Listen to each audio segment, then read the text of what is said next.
afternoon, Patriots. Good evening, good morning, good evening, afternoon, wherever you are. Thank you for joining us for the second half of Iran Revolution Live. I am your host, Goldie Gamari. Armin Navabi will be here soon. Armin's taking a quick break, well needed break. And we're very excited to have Potipto with us as well. Everyone, put a P in the chat for Potipto. Or if you are a paid member of my channel, if you're part of Goldie's gang, we got the Potipto emoji now. So Potipto, his emoji, it's right there in the chat. So Potipto is an official part of Goldie's gang emoji. There you go. Welcome, everyone. We have a lot to go through. Some of you are asking about Armin. Armin, like I said, he'll be back quickly. Oh, look at this. So Potipto, he loves you guys. Like I said, Potipto reads all your comments. And, Potipto does share your comments with his network as well. So, yeah. Although, Potipto, you weren't here this morning. So this morning when we were playing Engelab by Feridun Farrokhzad. By the way, guys, I also wanted to point out all the songs that you're hearing, okay, all the songs are in my playlist. So you don't need to Shazam anything. All of the songs are already in my Iran Revolution playlist. So just go to my YouTube channel. You'll find all the songs there, including Bapish. I've even added Iceman to the playlist. So you want to share, Yach, it's all there. So we have a lot to go through, but before we start, just wanted to give the floor over to Potipto. Potipto, how are you? Anything you want? The floor is yours, Potipto, my friend. I just want to say there's a lot of support from you, but you weren't here this morning because this morning when I was playing Bapish, I was told by non-Iranians that Bapish and Feridun Farrokhzad no longer belongs to us Iranians. Apparently now Feridun Farrokhzad belongs to the world, and Bapish is like the #1 international song for the Iranian Revolution. So there you go. درود. میدونی داشتم فکر میکردم که اگر فریدون فرخزاد الانم بین ما بود، اگر میخواست مثلا کار تاثیرگذاری بکنه حتما این ترانه رو برای همه دوباره ترند میکرد. یعنی فکر میکنم فریدون هم از صمیم قلبش یه جایی خوشحاله که الان همه دنیا دارن صداش رو میشنون، همونطوری که من در حال حاضر همین حس رو دارم. There you go. Let me just translate that. So basically, first of all, Potipto said durud. And guys, remember we learned, so the word for hello in Persian, it's not salam because salam is Arabic, it's durud, right? So Potipto started off with durud to everyone. And then he said, let me just add this here. And then he said, if Feridun Farrokhzad, so Bapish Man's name, we know him as Bapish Man, we know him as Iranian Burt Reynolds, we know him as Tuxedo Man, but his name is Feridun Farrokhzad. And I've written that in his video. But what Potipto was saying is that if Feridun Farrokhzad was still alive, his biggest accomplishment during this Iranian Revolution would have been to try and make his song Bapish viral, and he would have wanted this song to be trending again. And so Potipto says that I honestly think that deep down, somewhere in his heart, in heaven, Feridun is happy that the whole world is hearing his voice right now, and that's exactly how I feel at this moment. So Potipto is just as happy as all of us that you guys are enjoying Bapish. So thank you so much for that. All right, Potipto, the floor is yours. Please go ahead. خواستم بگم که گنگ گلدی هم به نظرم بهترین جاییه که، یعنی بهترین گنگیه که میتونم در حال حاضر عضوش باشم. افتخار میکنم به این چیزی که منشن کردیم. Oh my gosh, the voice goes on. So Potipto also says that it's an honor for him to be an official emoji in Goldie's gang. So there you go. ببین تنها این دلیلی که گفتم gang. So the only reason I have Goldie's gang is because it's GG, so it's just easier to say. We did a poll So we were thinking of like different names. We were thinking of like Garda Javidan or like Sarwaza Padashah, but everyone was like, no, we want Goldie's gang. So there you go. But Tito said that he's incredibly honored that his emoji is now an official part of Goldie's gang. So for those of you who are paid members of my YouTube channel, you'll see all the emojis there, and Potipto's emoji is the most recent addition. So there you go. Potipto. All right. من میخواستم امشب یعنی در واقع صحبتمو در ابتدا به همه همیهنان عزیزم شروع بکنم و به زبان فارسی. خیلی خوشحالم که 29 روزه که صدای انقلاب و بیوقفه شما روشن نگه داشتین، مخصوصا شما گلدی عزیز. و در ادامه میخوام بگم که ایران مادر همه ماست. همه ما باور داریم به عنوان یک ایرانی که حسمون به نسبت ایران مثل حس یا عاشق به مادرش یا عشق مادرانه به فرزندش. و اگر میتونید خلاف نظرمو ثابت کنید به من بگید. کیه که میتونه بگه مثلا ما همچین حسی رو به ایران نداریم؟ حقیقتیه که قابل انکار نیست. سالهاست که مادرای ایران بدون اینکه گناهی کرده باشن در حال مجازات هستن. سالهاست که اشک مادران ایران سرازیره. ولی امروز داستان فرق کرد. شما با حضورتون در جای جای جهان، با تمام تلاشی که توی تمام این روزها داشتین، باعث افتخار تمام مادران ایران شدید. مادرم که امروز خونه اومد، وقتی تلویزیون رو روشن کرد، اولین چیزی که گفت در واقع نقل قول ازش اینه که گفتش که ما ایرانی‌ها چقدر زیادیم، اینا از ما بیشترن، از ایرانی‌های داخل بیشترن. و این برای من خیلی لحظه غرورآمیزی بود که مادرمو بعد از مدت‌ها خوشحال و خندان می‌دیدم. آفرین بر شما. شما ثابت کردین که فاصله فیزیکی عشق به میهن رو کم نمی‌کنه. شما پا به پای ما جنگیدید، پا به پای ما خون ریختید و پا به پای ما ادامه دادید. شما شجاعت ایستادن در برابر اهریمن را دارید. این کار شما فقط اعتراض نیست، این یک حماسه است.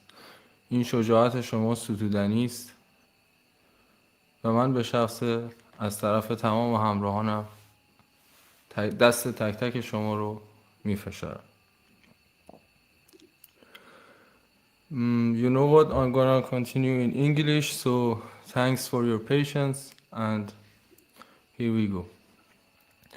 Let me speak to our international allies and my compatriots listening around the world. We have the bravery, we have the anger, no, we need a structure. His Royal Majesty Prince Reza Pahlavi has given us the vision.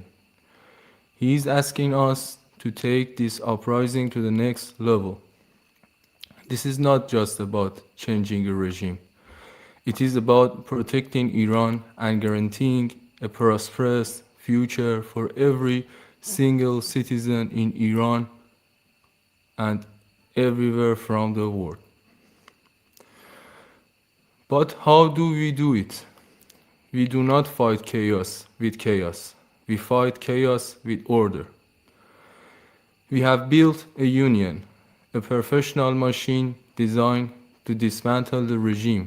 We call it the INDR, the Iran National Digital Resistance. We are not a social club. We are a specialized organization of elites, experts, and patriots.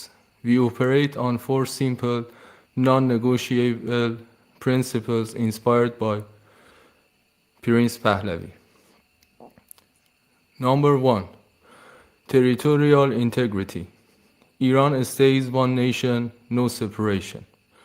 Number 2, human rights. We follow the Universal Declaration. Number 3, secular democracy. Religion and state must be separate. Number 4, free elections. The future government will be chosen by the people. This is our foundation. Now let me you now let me tell you how we fight. Our organization is built on specialized departments. We call it the INDR structure. Number 1. واحد امنیت و اطلاعات ساواک نوین. The intelligence unit. Our job is security. We protect our members. We stop infiltration. We identify the agents who hurt our people. We are the shield. Number 2. شیر و خورشید سرخ. The medical and support unit. Doctors, therapists, psychologists. We provide medical aid to freedom fighters. We support the families of prisoners. If you are hurt, we are there. واحد فنی و زیرساخت. The Tech Infrastructure Unit. This is for the experts in Web 2, Web 3, and cybersecurity. We fight internet censorship. We build secure communication tools. We manage the digital assets of the revolution. Number 4. Safiran, the ambassadors. We represent the movements in global assemblies. We talk to governments. We ensure the world hears the true voices of Iran. Number 4. واحد مدیریت منابع انسانی و انتظام سازمانی. HR and discipline. Revolutions fail without discipline. We manage the workflow. We organize the members. We ensure quality over quantity. Number 6. دادبانان. The legal unit. We file cases against the regime in international courts. We are writing the laws. We are involving in writing the laws for the transition period. Number 7. Media. Media and psyops. We control the narrative. We neutralize regime propaganda. We tell the truth louder than their lies. Number 8. واحد مالی و پشتیبانی. Finance and support. Total transparency. We manage resources to fund strikes, projects, and support systems. Friends, this is not a dream. This is a plan. Membership in INDR is voluntary, but it is not for everyone. It is for those who are ready to work. It is for those who are ready to build. Every member takes this oath. I swear by the blood of the fallen to use my skills for the freedom of Iran. Thank you. Thank you so much for that, Potipto. That's incredibly honorable, and I'm really happy about the initiatives that you guys are taking. I actually do have one question though. Okay, so let's go to a few people. Okay, so first of all, guys, I just want to make something very clear. So this channel is just a news information channel. So we're here to just share info from inside of Iran or other places around the world. So just because we're sharing information doesn't necessarily mean that I'm endorsing the information or Armin is endorsing the information. We're just here to provide info. Everyone needs to do their own due diligence to see whether or not they want to be involved or not. But Potipto, I actually did have one question because one of the things you spoke about, and I don't know if this is like a language barrier or if this is just I wanted clarification on this. So in terms of the laws that are being written for the transitional period, right? We already have the Iran Prosperity Project, right? And so my understanding is that the laws for the transitional period are coming from the Iran Prosperity Project, which is what King Reza Pahlavi and his team are working on. So could you maybe just clarify and explain what you mean when you speak about the laws? Because I thought we're all following the IPP. ممنونم که این موضوع مهم رو به وسط کشیدید چون واقعا توضیح بیشتری لازم داشت. در واقع اشاره این متن اشاره به اینوالو بودنشه، یعنی در واقع ما به شکل یک سازمان که کار میکنیم، در البته همونجوری هم که اشاره کردیم 4 تا اصل شاهزاده رو زیر نظر داریم، پس طبیعتاً دفترچه رو دنبال میکنیم به عنوان یک سازمان. حالا با اتکا به حق رأی و با اتکا به گستردگی و توانمندی و رزوممون میتونیم نظرهایی در مورد این دوره بدیم و با سازمان در واقع IPP همکاری بکنیم. Okay. So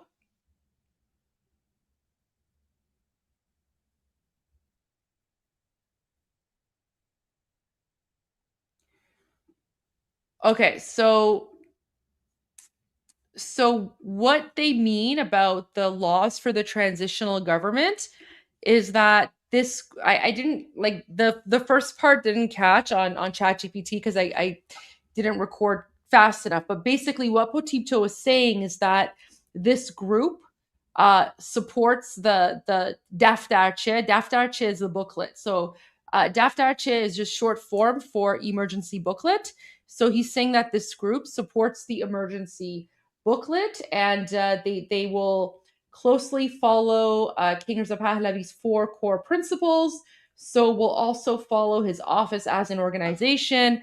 And then based on their voting power, breadth, capabilities, and track record, able to offer informed opinions about this phase and to cooperate institutionally with organizations such as the IPP. So basically, what Potipto is saying is that this group, the INDR, that's being created and organized by Iranians inside of occupied Iran, they are committing to working with King Reza Pahlavi's team in order to advance the booklet, right? And again, this is the Iran Prosperity Project Emergency Phase booklet. Guys, we actually haven't even gone through this yet. I know that I've promised you guys that we're going to go through this, but because of the revolution and everything that's happening, literally haven't had time yet. But this is a plan that's been in place for a very long time. I've spoken about it in various media interviews. But what Potipto is saying is that this group within Iran is committed to working with the king's team. So again, it just goes to the original point that all Iranians in occupied Iran and outside of occupied Iran are pretty much united in supporting King Reza Pahlavi and his transitional team. And again, it's a very democratic process because everyone is providing their input in that. So is there anything else you wanted to add to that in terms of explanation, Potipto? تنها توضیحی که میتونم اضافه بکنم اینه که اگر فرصتش شد در مورد دفترچه خاصی صحبت بکنی، توی اون بخش اقتصادیش در واقع من هم از خود آقای دکتر سیامک جوادی میتونم دعوت بکنم بیاد اینجا حضور داشته باشه با هم صحبت کنیم، هم خودم هم اون قسمتایی که توش اینوالو بودم و میتونم راحت‌تر برای بقیه توضیح بدم. I mean برای الان چون که ما الان بیشتر داریم روی خود انقلاب داریم، یعنی هدفمون بیشتر این که روی انقلاب داریم فوکس میکنیم، فکر کنم یه کمی زوده برای اون کار، چون که خب اون یه کمی فکر کنم اون حرفا بیشتر برای خود ایرانیا هست. پس فکر نکنم لازم باشه که حالا کسی رو دعوت بکنیم که راجع به دفترچه صحبت بکنن. ولی خب غیر ایرانی‌ها بیشتر هدفشون اینه که راجع به خود انقلاب بدونن و همین که بهشون گفتیم که ما یه پلان داریم و یه دفترچه داریم، اون از همه چی مهمتره. ولی خب سپاسگزار از نظرتون و شاید حالا مثلا روز بعد از آزادی این کار رو انجام بدیم. Welcome, Armin. Hi. Sorry, let me just finish what Potipto was saying here. So Potipto was saying that, there's going to be an opportunity to talk about like goals and I basically like goals of this, and I said that's fantastic, but that's something that we can focus on after we win the revolution. But for now, like our focus is of course focusing on the revolution and winning, and then after, because what we have promised our viewers is that after we win, after we overthrow the Islamic Republic, then at that point we can definitely talk about the Iran Prosperity Project.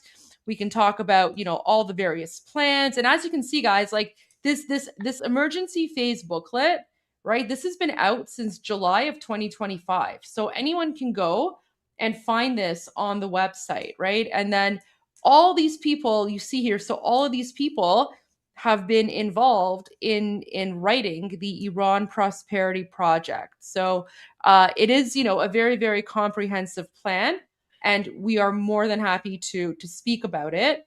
But right now our focus is just crossing the finish line, and then we can get to the details of the Iran Prosperity Project. I did review the foreign policy section part with our audience months ago. Oh yeah, which is yeah.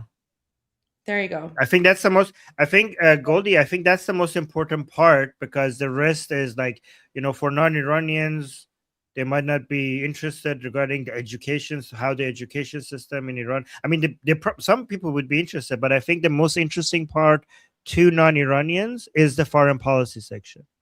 Yeah, and I mean, we have touched upon that briefly, right? So if I go to foreign policy, like the main things that like non-Iranians need to know about our foreign policy, part of the transitional plan, is that within the first week, like pretty much immediately, we plan on normalizing relations with the United States and Israel. So that's like the big thing, right? Like the most important thing is people want to know whether the transitional government supports the United States and Israel, and 100%, like that's one of our top aims, right? So here we go.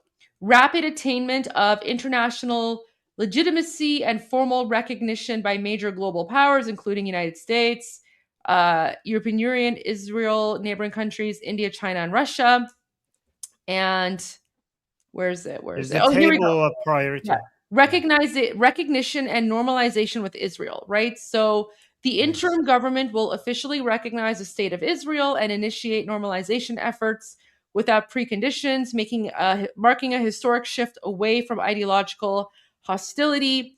And of course, strategic reconstruction of U.S.-Iran relations. So Iran seeks a respectful, mutually beneficial partnership with the U.S., grounded in shared interests across security, trade, and non-aggression. So, like literally, our one of our top two priorities is reestablishing that relationship. Yeah, I mean, if you guys want the link, I'll put it in there. Here, I'll put it in both chats here, and then you can just go there and download the emergency phase booklet, and the info is all right there. There's a table below this if you want to see the priority, week one, month one. Here we go. So this is the 100-day action plan summary. So week one, literally week one, dispatch official letters to world powers announcing regime change and requesting recognition, recognize Israel, commit to full IAEA cooperation, and request immediate sanction suspension. And then month one, enter formal talks with US, EU, Israel, China, Russia neighbors, open diplomatic channels, host regional cooperation conference, accept IAEA inspections. Months 2 to 3, draft memorandums of understanding on trade, non-aggression, security cooperation, appoint interim envoys to global institutions, basically like, interim ambassadors, launch regional security economic initiative. And then by the end of month 3, officially begin the sanctions relief process, first signed agreements with US and Israel, and present a 5-year foreign policy blueprint to the public. So there you go. That's like literally the priorities within the first 3 months. And on page, I think 49, hold on, let me see. If you see there, 49. if you search for peace through strength, that's copied from Trump. President Trump, sorry. There you go. I fixed it. I fixed it. I'm learning. You're learning. You're learning. Yeah. Yes. Yeah. Peace through strength is copied from President Trump's policy. There you go. Yeah. Okay. So yeah, that I mean, that's there. You guys are all welcome to go look at it. Like, guys, again, I can't think of any other revolution where our transitional plan has been available publicly online for like over half a year, that is available in English and has been peer reviewed, right? So, I mean, this is, despite the violence and despite the brutality by the Islamic regime, this is probably one of the most democratic revolutions that's ever coming about. You know what I mean? Can I say something about that? Democratic, because a lot of people say like, oh, this is actually tyrannical because Princess of Pahlavi is the leader of all the institutions here without him being elected. Anybody who says that is an idiot, because they don't understand the purpose of a transitional government. You cannot have the whole point of a transitional government is to get the country to a point where you can have elections. You can't have elections for the transitional government, given that the point of the transitional government is to bring about elections. That's the whole thing, right? It's like, right. You know what? It's our critics. Our critics are coming after us with this like catch-22 situation. I mean, of course, like there's, and that's what Chunky Yogurt was trying to do to me, right? Like on Piers Morgan, Chunky Yogurt was like, oh, who authorized you to speak on behalf of Iranians? Like, when was your election? Knowing full well that Iran is under an Islamic dictatorship, and so there are no elections, right? And so, like, for example, our authority and legitimacy to speak comes from the fact that we're not speaking on behalf of ourselves, we're speaking on behalf of Iranians. And one of the reasons that like Iran Revolution Live is so successful, and one of the reasons that many Iranians around the world support our English live stream, is because we are sharing their voices. We are sharing the voices of 80, 90 million Iranians. Because guys, I guarantee you, if we were sharing information with you that was incorrect or wrong or false or whatever, the Iranians would be coming after us. Like, they would be coming after us from the beginning. So there's a reason that, this live stream is continuing for this long. And there's a reason that we have a lot of support from Iranians. That's because we are sharing their voice. Goldie for Majlis? Oh my God. I don't think my Persian's that great. Goldie for Majlis. Too funny. Wouldn't that be something? I don't know about that. Guys, my Persian isn't that good. My Persian isn't that good. I have to practice. It's good. Your Persian is good. Before I can do that. Yeah, I'll just go into Majlis and I'll just be like tak That's all I'll say over and over again. There you go. از این بهتر میشه. از چیزی که الان هست واقعا خیلی بهتر میشه نظرم.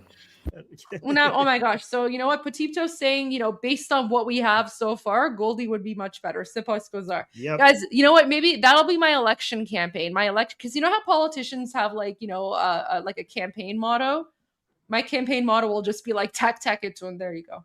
Tak itun. Tak itun. No, it should be and now you know.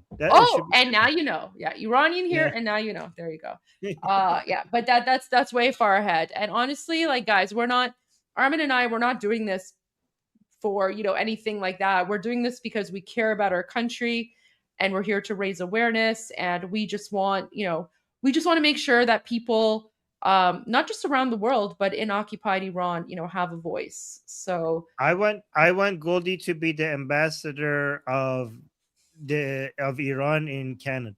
Thank you. What I want to do. Okay. Yes. Baby man هیچ سهمی هیچی من نمیخوام. من این کارو دارم میکنم چون که واقعا دوست دارم که کشورم آزاد بشه و حالا هر جوری که بتونم. من حاضرم به عنوان ایرانی، من اینم ترجمه نکنیم به انگلیسی لطفا، من حاضرم به عنوان ایرانی وقتی که ایران آزاد شد برگردم ایران، حتی مگه مثلا بهترین کمکی که بتونم بکنم چی میدونم، برم چی میدونم توالت بشورم، من حاضرم همین کارو بکنم که نه اینا ولی جدی میگم، به عنوان مثلا توهین نمیگم، میگم یعنی من حاضرم کمترین کمکم انجام، اگه که مثلا بتونه یک کمکی برای کشورم باشه، برای میهنم باشه، حاضرم همین کارم بکنم. یعنی شکنجهگر نمیتونیم بکنیم برای حالا ملا. به نظرم اونقدر چیزش رد روم نشه بحث، ولی فکر میکنم واقعا اگر گلدی بتونه بیاد ایران، من خودم با افتخار میبرم خیلی از منظرهای منحصر به فرد ایران اول طی سفر بهش نشون میدم، بعد میتونیم با هم فکر بکنیم که حالا چه کارهایی میشه توی ایران آزاد کرد. من خیلی دوست دارم مدرسه بسازم. ببین من وقتی نماینده مجلس بودم، من 7 سال 10 سال تو سیاست بودم، 7 سال نماینده مجلس بودم. بعد یکی از هدفهای من با من نماینده مجلس توی کارلتون، منطقه‌ای که نماینده مجلس بودم اسمش کارلتون بود، هدفم این بود که مدرسه دولتی بسازم. این چون که درس برای من خیلی خیلی مهمه و توی 7 سالی که نماینده مجلس بودم تونستم کمک بکنم که 15 تا مدرسه دولتی بسازم که این خودش یه رکورد شد. بیشتر نماینده مجلس ها مثلا اگه خیلی مثلا خوش شانس باشن میتونن سالی مثلا یه دونه مدرسه مثلا پول بگیرن که یه دونه مدرسه بسازن. من تو 7 سال تونستم پول برای 15 تا، یعنی تقریبا هر سال 2 تا مدرسه جدید. Say that in English. That's so beautiful. I don't like bragging. But I'm just saying, like that's just one of my personal goals. Is I want to build schools.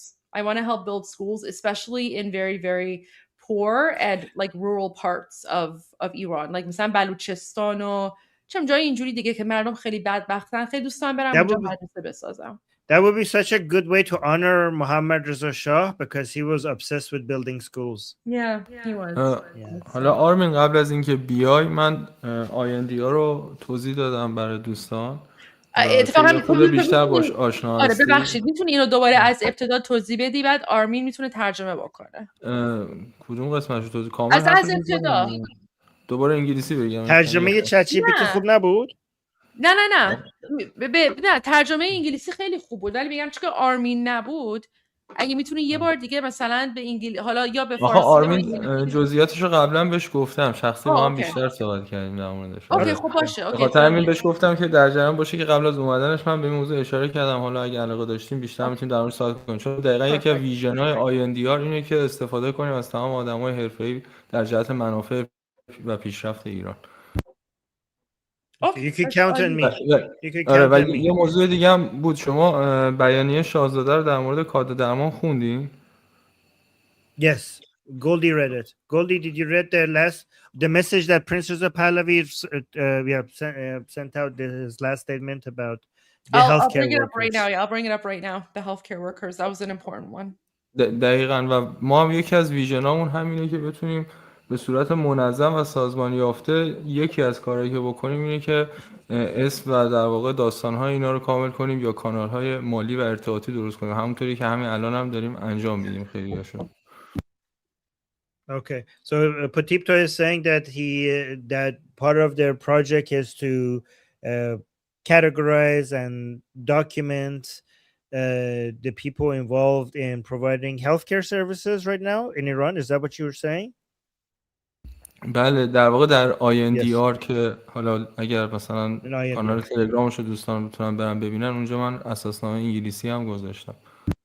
Oh, okay. So actually in INDR in the Telegram channel, they also put the declaration in English as well for people who might be interested in seeing that. Okay, cool. فقط کافیه که برای اینکه به کانال برسن فقط کافیه توی اون قسمت سرچ بنویسن ایران NDR. اگر اینو متن بنویسن just search for Iran NDR and it will show up. Iran NDR will show up. Hey, Patipto, what do you think about Iranian people getting armed? Is there a chance to make that happen? And is that a good thing? Armed, like get them some weapons against the regime.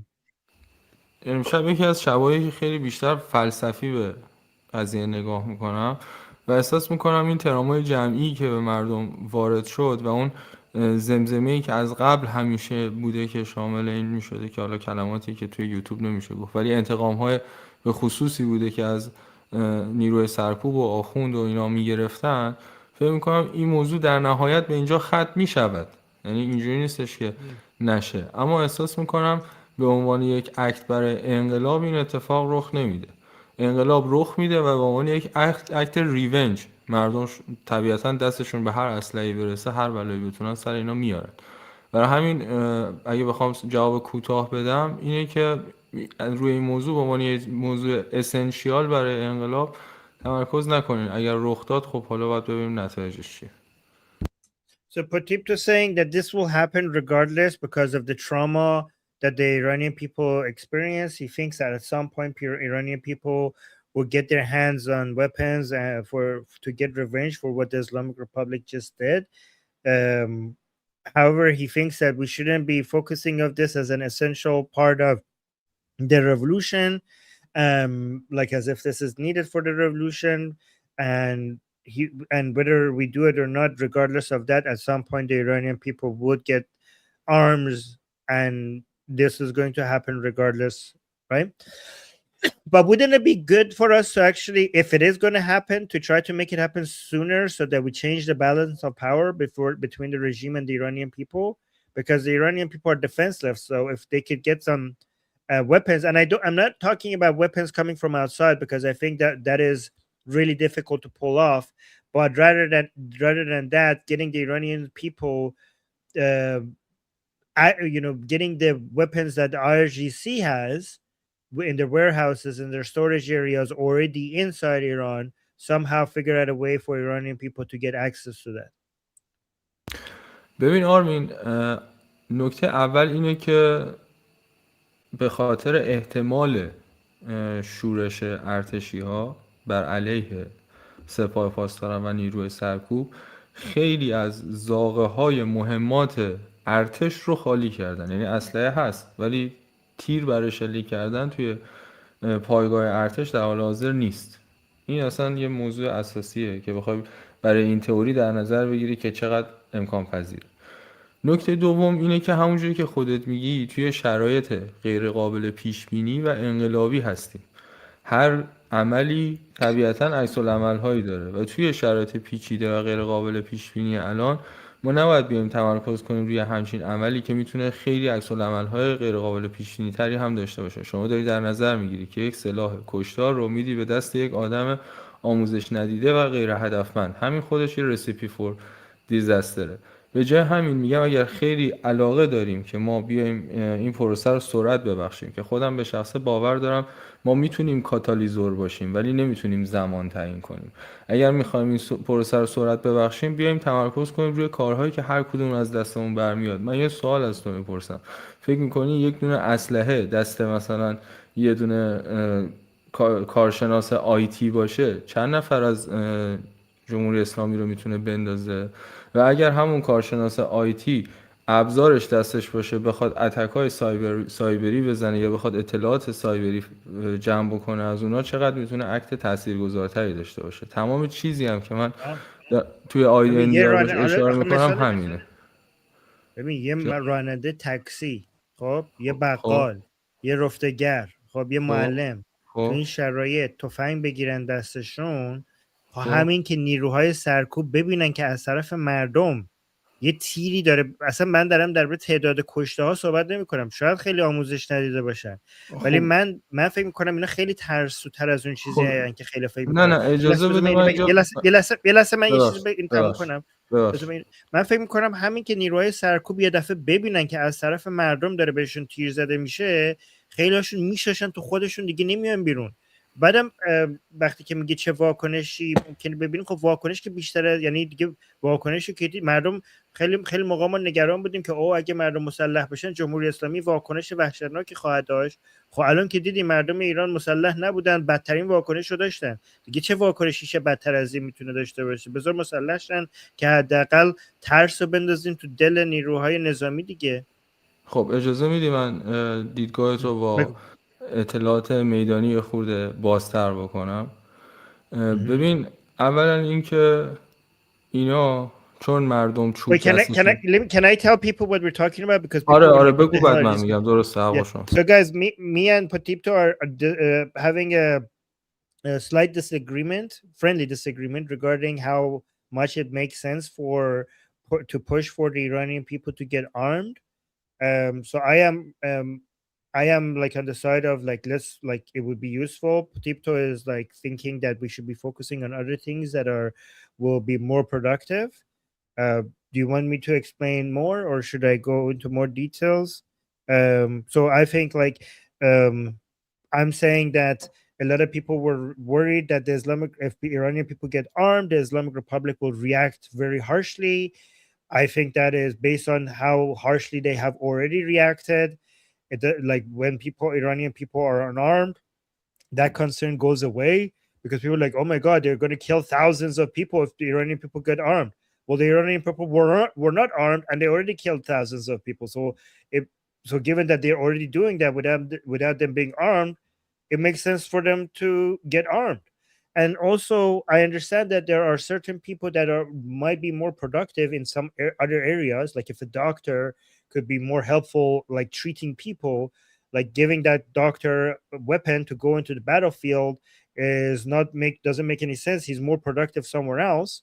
However, there are many other people that might be more productive if they just have a weapon in their hand, because even if they're not trained, what I was arguing with Patipto, because they're like, oh well, they're not trained, they're not going to be able to kill many people from IRGC.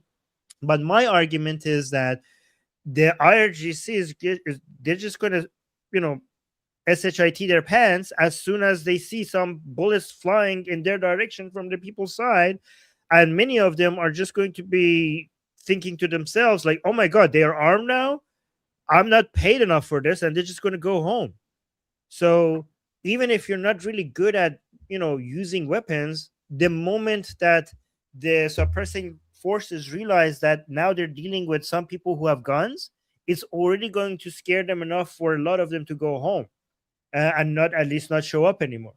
So it's still going to be useful even if people are not trained. So Patipto, you want to counter that? حالا از همتون خواهش میکنم که صدای منو میشنوید، اینکه این تصورات رو در واقع با توجه به اطلاعاتی که من بهتون میدم آپدیتش بکنید.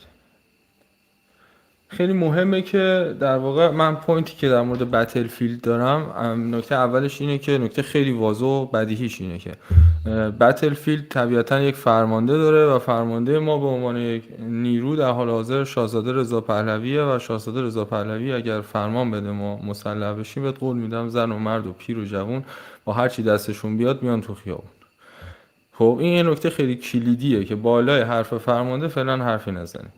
نکته دوم که نظر منه و اطلاعاتش بیسته بر اساس مشاهدات خیلی نزدیکم به اتفاقی که افتاده و شناختی که از زندگی با جمهوری اسلامی میدونم، اینه که شما هیچ وقت نمیتونی انتهایی برای رذالت اینها در نظر بگیری. به عنوان مثال من بر اساس اطلاعات بهت میگم، شب اول مردم اومدن بیرون، احساس قدرت کردن، بهت قول میدم بیشتر از 3000 تاشون رو با دست خالی، سنگ، نمیدونم هر چیزی که دستشون اومد، با مولوتوف یا هر چیزی که نمیشه اسمش رو آورد، اینا تو خیابون کشتن. یعنی مردم اومدن 3000 تاشون رو زدن. اون جایی که فرضیت میگه میترسن و در واقع فرار میکنن I'm not prepared for this، جایی که دچار میساندرستندینگ میشی. چرا؟ چون طرف مقابل اولا اینکه اصلا دیگه بحثش بحث حقوق نیست. اونایی که حقوقی بودن ریزش کردن. الان اینا کسایی هستن که دارن خون ملت رو میمکند و اصلا اصل اصالت جمهوری اسلامی، اینا به خاطر پول تو میدون نیستن. وقتی طرف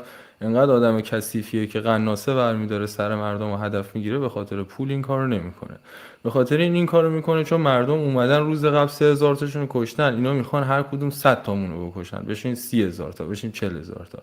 این یه قسمت خیلی مهمیه که تو نظریات در نظر نمیگیری و داره بر اساس پلنی که حالا تو به شخصه نه، کسایی که طرفدار این نظریان میگن مردم مسلح بشن از خودشون دفاع کنن، یه تیکه ابری توی قضیه هست که طرف مقابل رو کم در نظر میگیرن. طرف مقابل شما سپاه پاسداران ایرانه، دسترسی به موشک و هواپیمای جنگنده داره.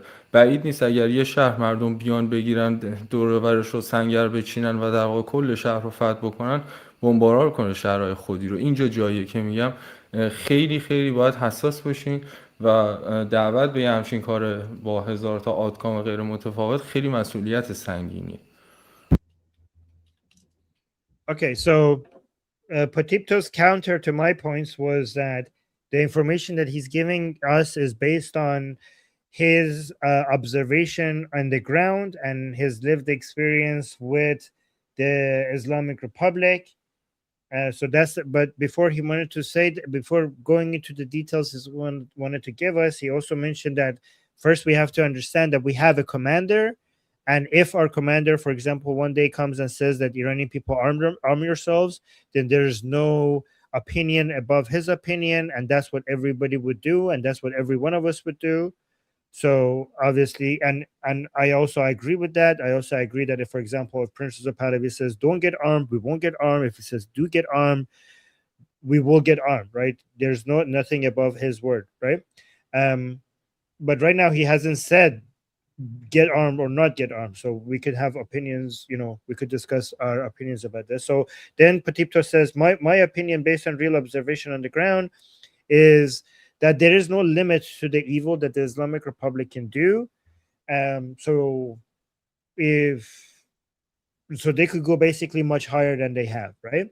And he says that what my point is wrong because the Iranian people in the first 2 nights, even without being armed, based on his assessment, they have managed to already kill 3,000 IRGC members. Like, I haven't seen this number, by the way, anywhere else, so Patipto, but he says that he thinks that 3,000 of them have been killed with whatever tools the Iranian people had there in their hands.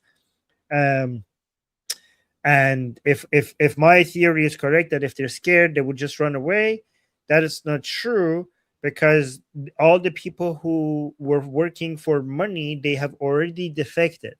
The people that are continuing to kill Iranians right now inside Iran are people that are there because of their belief, because of their ideological, and they are out there killing Iranians because they want revenge for the ones that the Iranian people already killed. So if we kill 30,000 of them, they want to kill 30,000 of us. And he also said that we have to be careful what we are talking about, because if the Iranian people get armed, the IRGC is an entity that has missiles, that has planes, and if, for example, if you manage to basically create certain areas that the Iranian people are holding because they have weapons and stuff, there's not like the IRGC could come just and bombard that area and maybe just gas that area. So this is what we have seen so far is not even close to what IRGC is basically willing to do to Iranian people. So if you want to escalate it to Iranian people being armed, the IRGC might also just come and bombard like certain parts of a city that they think that is resisting or stuff like that. درست گفتم حرف تو؟ بله ممنونم ازت. و یه نکته را من اشاره بکنم در مورد عدد 3,000 تا. من ارجاعم به گزارش خود رسانه‌های حکومتی و پزشکی قانونی از 3,000 تا کشته شده خودشونن که تشییع جنازه هم براشون برگزار کردن و همه اسم و رسم و مشخصات دارن. حالا این عدد چقدر بالاتر و چقدر پایین‌تره، پوینت اینه که ما اینو ببریم رو اسکیل. اینا تو ذهنیتشون اینه که اگه ما 1 نفر از اینا رو کشتیم، اینا 100 نفر یا 1000 نفر از ما رو بکشن. خونخواریشون هم که برای هیچکی پنهون شده نیست و آردی تا حالا سابقه بمباران کردن شهرهای خودی رو دارن. نکته اضافه ترم اینه که این تئوری توی جایی مثل سیستان و بلوچستان هم پیاده شده و همکنون هم مردم سیستان و بلوچستان تا حد ممکن دارن مسلح جلوی نیروهای سپاه پاسداران میمونن. اما میدونی چه چیزی به سپاه پاسداران دادن؟ در واقع سپاه پاسداران چه بهونه‌ای گرفته؟ اینکه ما همینطوری با دست خالی رفتیم تو خیابون، آردی دارن به اون میگن تروریست و عامل موساد. حالا فکر کن مثلا نیروهایی هستن که توی سالهاست توی سیستان و بلوچستان دارن مقاومت میکنن و به بهونه گروهک بودن و به بهونه مثلا تروریست بودن خیلی رفتارهای رادیکال تری باشون میکنن. و این رو هم در نظر بگیر. اگر مردم بخوان اینم بهت بگم اگر مردم مسلح بشن دیگه جمهوری اسلامی فردای یا پس فردای اون داستان دنبال این نمیگرده که شما رو بیاد از خونه ببره بیرون دادگاهی بکنه، مستقیم میاد نارنجک میندازه تو خونت و این کار رو هم کرده، هم تو کوتش کرده، توی شهرهای دیگه هم کرده. Okay, I'm gonna do this fast because I think Goldie has something to share, and we're holding her back. So, I mean, I have a lot of things to share, but what I want to say is that like this conversation is really important, but this is more like internal, right? Like this is the kind of conversation you should have on like the your Persian language, right? Your Persian language, because this is more like internal politics, and Iran Revolution live stream is more focused on external, right? So that's it's so I mean, you guys, you know what, I will give you another 10 minutes. So no, this is the last one. You have until 6 p.m. so you have like another 9 minutes to talk about whatever you guys want to talk about. But then I think we should go back to focus externally, because now we're kind of getting into like the weeds and the details, and these are things that I think should be like discussed in more like Persian language spaces, because this is like nothing to do with the current revolution right now, really. I think we could just last another 30 seconds. We don't need no, go for it. No. I'm going to take a quick break anyway. I'm going to take a quick break, so you guys do what you need to do.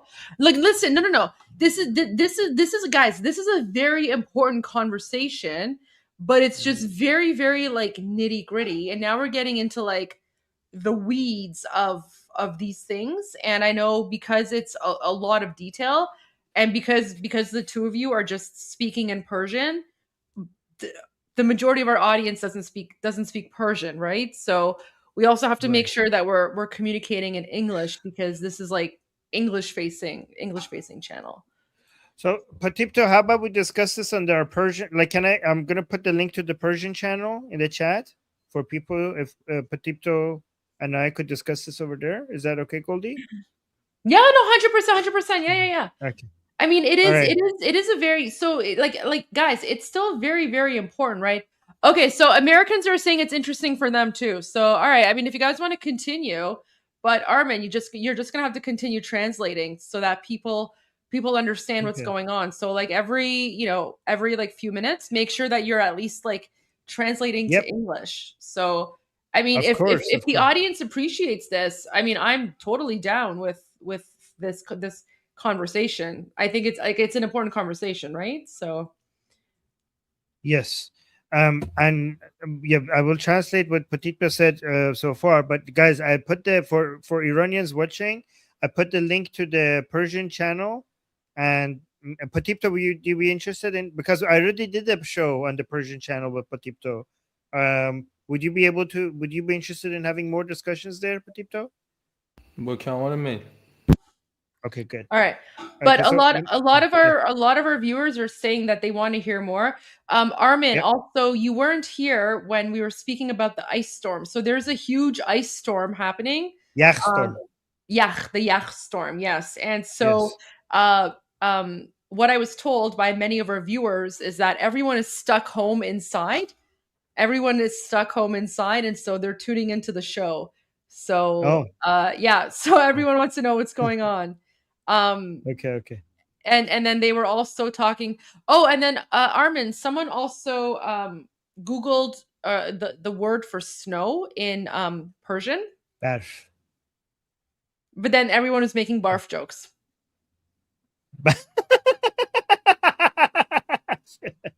Okay. It's barf, not barf. I know, that's barf. What I said the pronunciation is different.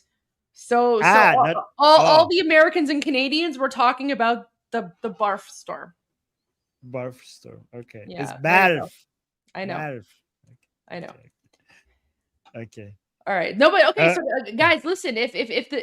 So I'm looking at the chat. If you guys are enjoying this, 100% we'll continue for sure. Armin, as long as you're just translating, right?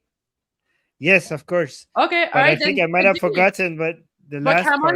بفرمایید. به من یه کمی وقت میده که I don't know, take a quick break. Guys, like so this is the stuff Armin loves. Armin loves like getting into like the details of politics and stuff. So Armin's like in his prime right now. So Yeah. there you go. Okay. Oh wow, you know me. You know well. Of All right, course. so okay, so I'm just gonna translate the part that the last part Patipto said. So he was saying he got that 3,000 number from the IRGC people dying, from the records of, the ones that they have already announced. The regime has already announced. The names are listed, and they also are having funerals for them. So that's where he got that number from. And whatever that number is, the key point that Potipto wants to make is that their mindset is that if we killed one of them, for every one that we killed, they would want to kill 10 or 100, because they're really bloodthirsty. And he says that they have done this before. When it comes to when it comes to doing extreme measures, like way beyond what we've ever seen, they have shown that they're capable of that. Like, for example, when it comes to bombing a certain area of a village or a city, that is already within the history of the Islamic Republic. Also, for example, Potipto said, like, what you have to be concerned about is, like, if right now, if they come to your home, if somebody is accused of taking part of the being part of the protest right now, what they do is they show up at your home, they just barge in, they arrest you, and they take you with them, right? But he says if the Iranian people were armed, instead of just showing up at your home and arresting you, they would just show up at your home and throw a grenade in your house, right? That's the level that they would escalate it to, as an example. And he also mentions that, like, we have seen them this already happening in Baluchistan, Sistan Baluchistan province of Iran, where we have more armed people there against the regime. So a lot of these things that Potipto is saying is based on how they operate in those areas anyways. And also Potipto also mentioned that, they already accuse Iranians who are taking part in the revolution as being Mossad agents, and they use that as a way to mistreat them So imagine what they would do, what we would be accused, what more people would be accused of if they were also armed, and the level of mistreatment then. Patipta, did I translate everything? Because it took a while for me to translate it. So did I cover everything you said, or no? Did I miss anything? You're doing the best, Armin. It's all right. No, thank you. حقیقتش از صحبت من قسمت اصلی آخرش فقط این مونده بود که تو کلا تمرکز چکشت روی ترسوندنشونه و من میخوام بهت بگم که اینا از چی بیشتر از همه میترسن. همین کابوسی که الان ترامپ براشون آماده کرده. ترامپ تمام اسباب بازی و هر چیزی که داره تو دستشو چیده روی میز، یه دست خیلی پرم داره و سیدعلی تازه دستش داره نگاه میکنه و میبینه مدت هاست آلین کرده. این چیزیه که میترسونتشون و هیچ کدوم از شما نمیدونین در حال حاضر اونا توی چه حدی از ترس هستن. به علاوه این که توی این چند روز گذشته خیلی اتفاقای موازی هم داره میفته که حالا نمیشه تایید کرد. حتی توی تایملاین الان شما چک بکنین صحبت‌هایی هست از اینکه صدای پدافند شنیده شده توی تهران. من میگم حتی صحبت کردن در موردش هم داره ترس تو دل جمهوری اسلامی و طرفدارانش میندازه. پس باز من پشت دست شاهزاده میام که اومد مستقیما این قسمت رو اینجوری توی مسابقه آخرش اشاره کرد که گفت حمایت هوایی از مردم ایران بکنید. اگر فایتر جت بیاد روی سقف آسمون بچرخه و کنترل آسمون دستش باشه، مردم ایران پس هر کاری بخوان میتونن بکنن، چون هر کسی که جلوی مردم ایران بیاد با تکنولوژی روز دنیا توی تارگتشون قرار داره. میدونی چی میگم؟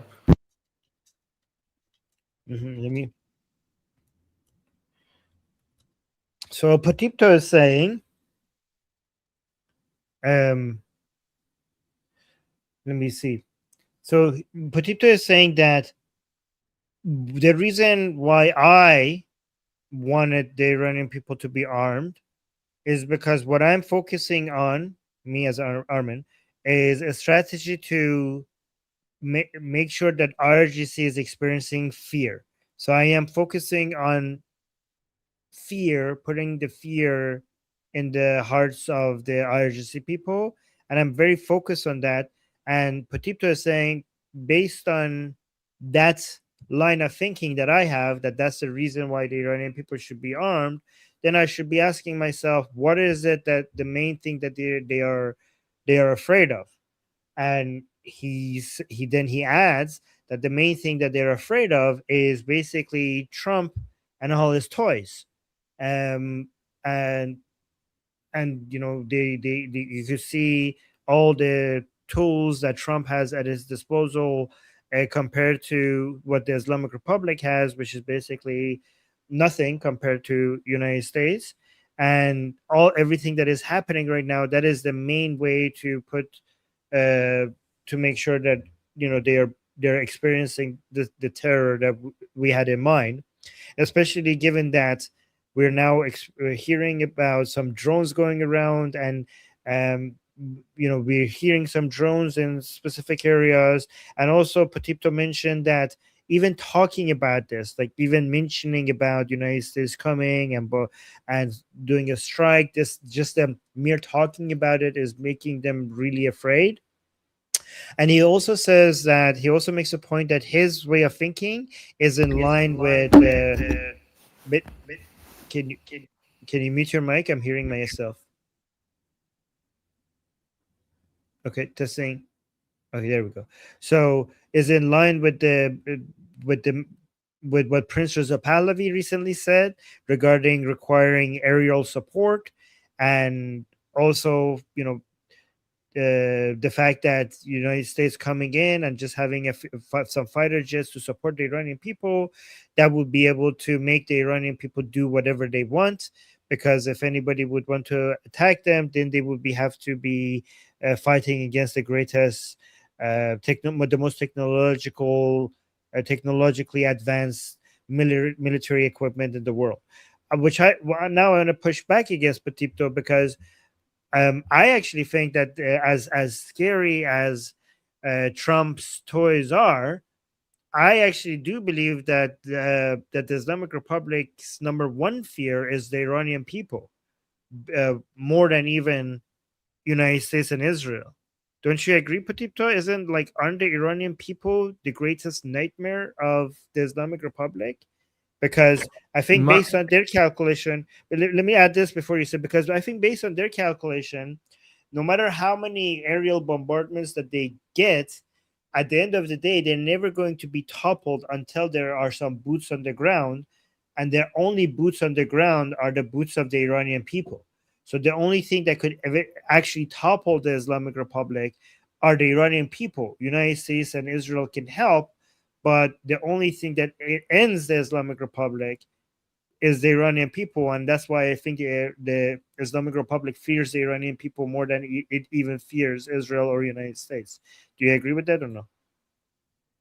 100% من با تو موافقم در مورد این موضوع، به خاطر اینکه بدون مردم ایرانی وجود نداره که جمهوری اسلامی بخواد استثمارش بکنه. پس طبیعتا ترس شماره یکش این مردم هستن و از دست دادن این مردم هستن و چیزی که به حقیقت پیوسته و الان خامنه‌ای و اطرافیانش توی استیت آف دینایال هستن. ولی توی این استیت دینایال اینا تمام تلاششون رو میکنن که یک ثانیه هم بیشتر زنده بمونن، که میشه اوج وحشیگری که مشاهدهش داریم میکنیم. توی این حالتی که اینا روی حالت رمپیجن و توی حالت بلاترستن و میخوان پرج را بندازن به معنای واقعی کلمه توی خیابونها، طبیعتا میدونن که مردم زورشون بهشون نمیرسه، چون دقیقا اگر ما مسلح بشیم اونا موشک دارن. اما در مقابل وقتی خودشون رو با موشک بالای سر مردم میبینن، اون موقع است که ترامپ و در واقع اون اسدهاشو دارن به صورت غیر فعال کننده بالای سر اینا میبینن. یعنی میدونن ترامپ میتونه اینا رو معلول بکنه، دیسیبل بکنه. پس اینم میشه ترس مکمل. در واقع تو اون لحظه ای که از مردم ترسیدی و میخوای با وحشیگری باشون برخورد بکنی، یهو میبینی یه کسی هستش که میتونه دست تو رو قطع بکنه. تو این نظر باید با هم موازی باشیم. So Patipto 100% agrees with me that the Iranian people are the main source of the fear of the Islamic Republic, especially because the Iranian people, without the Iranian people, there's nobody to colonize. Like for the Islamic Republic to occupy and colonize Iran, there needs to be a people, and without the people, there's nothing there. And he says, and then he moves on to saying that even though the Islamic Republic right now is in a state of denial with regards to its collapse, it still understands, it still basically fears its collapse and will do whatever possible to be able to live even for one extra second. And that's hence why we're seeing the level of violence that they are inflicting upon the Iranian people. And he also, but he says that, yeah, it's true that the main source of fear are the Iranian people, but at least the Islamic Republic has the understanding that the Iranian people, whatever they can do, at the end of the day, we have missiles that we could basically rain down upon them and stop them from whatever they're trying to do. So having the United States technology and their ability to stop these missiles being used against the Iranian people basically completes that fear. It's complementary, and it makes the fear of the Iranian people more real, because now they can't use their equipment against the Iranian people. درست گفتم؟ بله کاملا. Okay. Oh, Goldie, whatever Goldie is sharing is not working anymore, so I'm going to remove it from the screen. Okay, so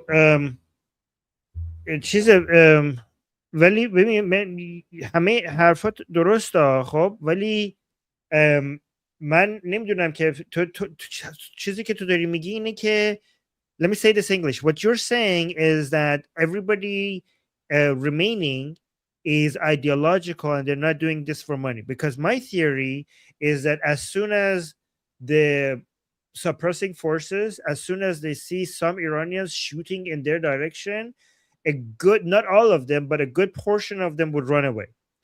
You suggested everybody who's remaining is ideological and they're not doing this for money.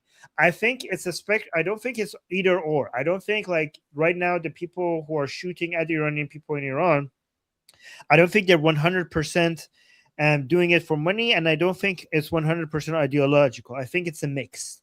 And I know that some of them are doing it for money because the Islamic Republic, we have evidence that the Islamic Republic just hired mercenaries. So we know there were mercenaries involved that are doing this for the money, right? And whatever the Islamic Republic is paying them, they accepted that price knowing that they're going to be shooting at unarmed people. So the mercenaries that they got from Hashd Shabi, the mercenaries from Iraq, the mercenaries that they got from Zainabiyun from Pakistan, and the mercenaries they got from Fatimiyun from Afghanistan, these are people that are shooting at innocent people for money. And the reports that I got was that a significant portion of them were these foreign mercenaries. So a significant portion of the killing is being done by the foreign mercenaries. So we know that they're doing it for money. And if the price is X, when you're shooting at unarmed people, I bet you once they realize that no, the other side is somewhat armed, the price is going to be 10X. So either they're going to not shoot at the Iranian people, or because the Islamic Republic can't afford it, or if the Islamic Republic can't afford it, then the resources of the Islamic Republic is going to become depleted a lot faster, right? And even if you're right, let's say, for example, hypothetically, it's 50-50. I don't know what the percentage is. Let's say right now the Iranian people are being killed by suppressing forces. The people who are doing the killing, 50% of them are ideological. They don't care about the money. They're doing this for the sake of Mahdi or revenge or whatever. And then we have another 50% that is doing this for money. If you could get rid of the 50% that is doing this for the money, that is a big accomplishment. Even though there are still going to be some ideological ones remaining that are going to continue doing the shooting because they were not doing it for the money, you could basically half the amount simply by having some bullets flying from the other direction. So that's my point. خب آرمین جان، موضوعی که شما گفتی رو من با دقت گوش دادم و جوابمو میدم در جهت اینکه بحث رو تموم بکنیم، چون 10 دقیقه ددلاین گلی هم رسیده. خب ببین من اینجوری از این نه وجه عیبی حرفش نداره. ببین اوکی، من آخه من به نظرم ولی کافیه. آره. اوکی ببین کلا مشکل من با پی او ویه. خب وقتی شما در خود نوعی رو دارم میگم، در قالب این میبینی که به یک عده دستور بدی، یعنی شما میگی به مردم باید مسلح باشن، یا بالاخره جزئی از مردمی یا از بیرونی، در هر صورت داری به یه عده‌ای دستور میدی. خب شما باید مسئولیت پذیرانه دستور بدی. این چیزی که من دارم بهت میگم نتیجه شاید مثلا بیشتر از چندین هفته تو خیابون با دست خالی با اینا جنگیدنه و در کنارش کلی چیزا اجرا کردن که حالا در موردش نمیشه اینجا صحبت کرد. من به شخصه هدفم اینه وقتی میرم توی بتل فیلد تا بابت همون مسئولیت پذیری، اصلا وظیفمه که تا حد ممکن بیام کژوالتی رو کم بکنم. همون کاری که فرمانده کل قوا در حال حاضر در ایالات متحده آمریکا داره میکنه. تمام این سامانه‌هایی که داره میفرسته بابت اینه که بیاد هزینه‌های در واقع بعد از حمله رو کم بکنه، بیاد جون بقیه رو سیف کنه. به عنوان در واقع میگم پس شما در قالب یک فرمانده مسئولیت پذیرید حفظ جون ارتشته. این دیگه میشه دقیقاً نقطه صفری که شما بخوای شروع به فعالیت بکنی. خب و اگر خیلی بری سمت این تئوری که حالا بخوای حتما این تئوری رو اجرا بکنی، همچنان نقدی که من بهش میتونم وارد بکنم، شما باید این تئوری رو بالاخره در قالب هوشمندانه تعریف کنید. ببین ما نباید توی اون بیانیه هم اشاره کردم به دوستایی که انگلیسی شنیدن صدامو، ما نباید بیایم آشوب رو با آشوب باش بجنگیم، ما باید کیوس رو با اوردر باش بجنگیم. در واقع بیایم وقتی در جبهه مقابل هستیم از امکاناتمون هم استفاده کنیم. به عنوان مثال فقط در قالب کوتاه بگو که بتونم ترجمه کنم وقت برای جوابم داشته باشم. این تمامه. فقط مثال برات میزنم. در قالب مسلح شدن، در قالب چیزی که میشن اون لایو گفت، تو در نظر بگیر که سلاح بگیری دستت بری توی مستقیم باشون تیر در بکنی، همون چیزی که داری تصور میکنی، یا بیای مثلا از تکنولوژی درون وارفر اوکراینیا استفاده بکنی که خیلی هم اوپن سورس، همین الان تمام چیزایی که داره رو میتونی تو تهران با 3D پرینتر درست بکنی و فقط کافیه که مثلا یه فیبر نوری 1 کیلومتری یا 2 کیلومتری بهش وصل بکنی. حالا اینجا چی کار میکنی؟ هدکوارتراشون همه در خانه امناشون همه جاشون مشخصه، نه هیچ چیزشون مخفی نیست. میشینی یه شب صاف میری توی اونجا و یهو 100 تاشون رو غیب میکنی و چه اتفاقی میفته؟ اینا به تیر غیب دوچار میشن. همچنان تو ترسناکترم حاضر شدی و هیچ وقت نمیفهمن از کجا بهشون حرکت. این فقط در قالب مثال ها میگم، حداقل توی بحث ریسپانسیبیلیتی میتونی یه جوری هوشمندانه اونو طراحی بکنی که کژوالتی رو کم بکنی.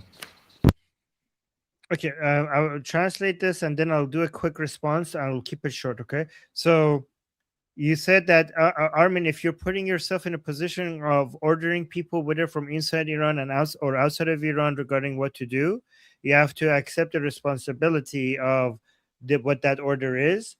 And when he says that Petito says, when I go into the battlefield, my goal is to reduce the casualties. And as a commander, this is your duty to make sure you reduce casualties. If you go in this direction, you have to be smart about it to reduce the casualties. And then he says you cannot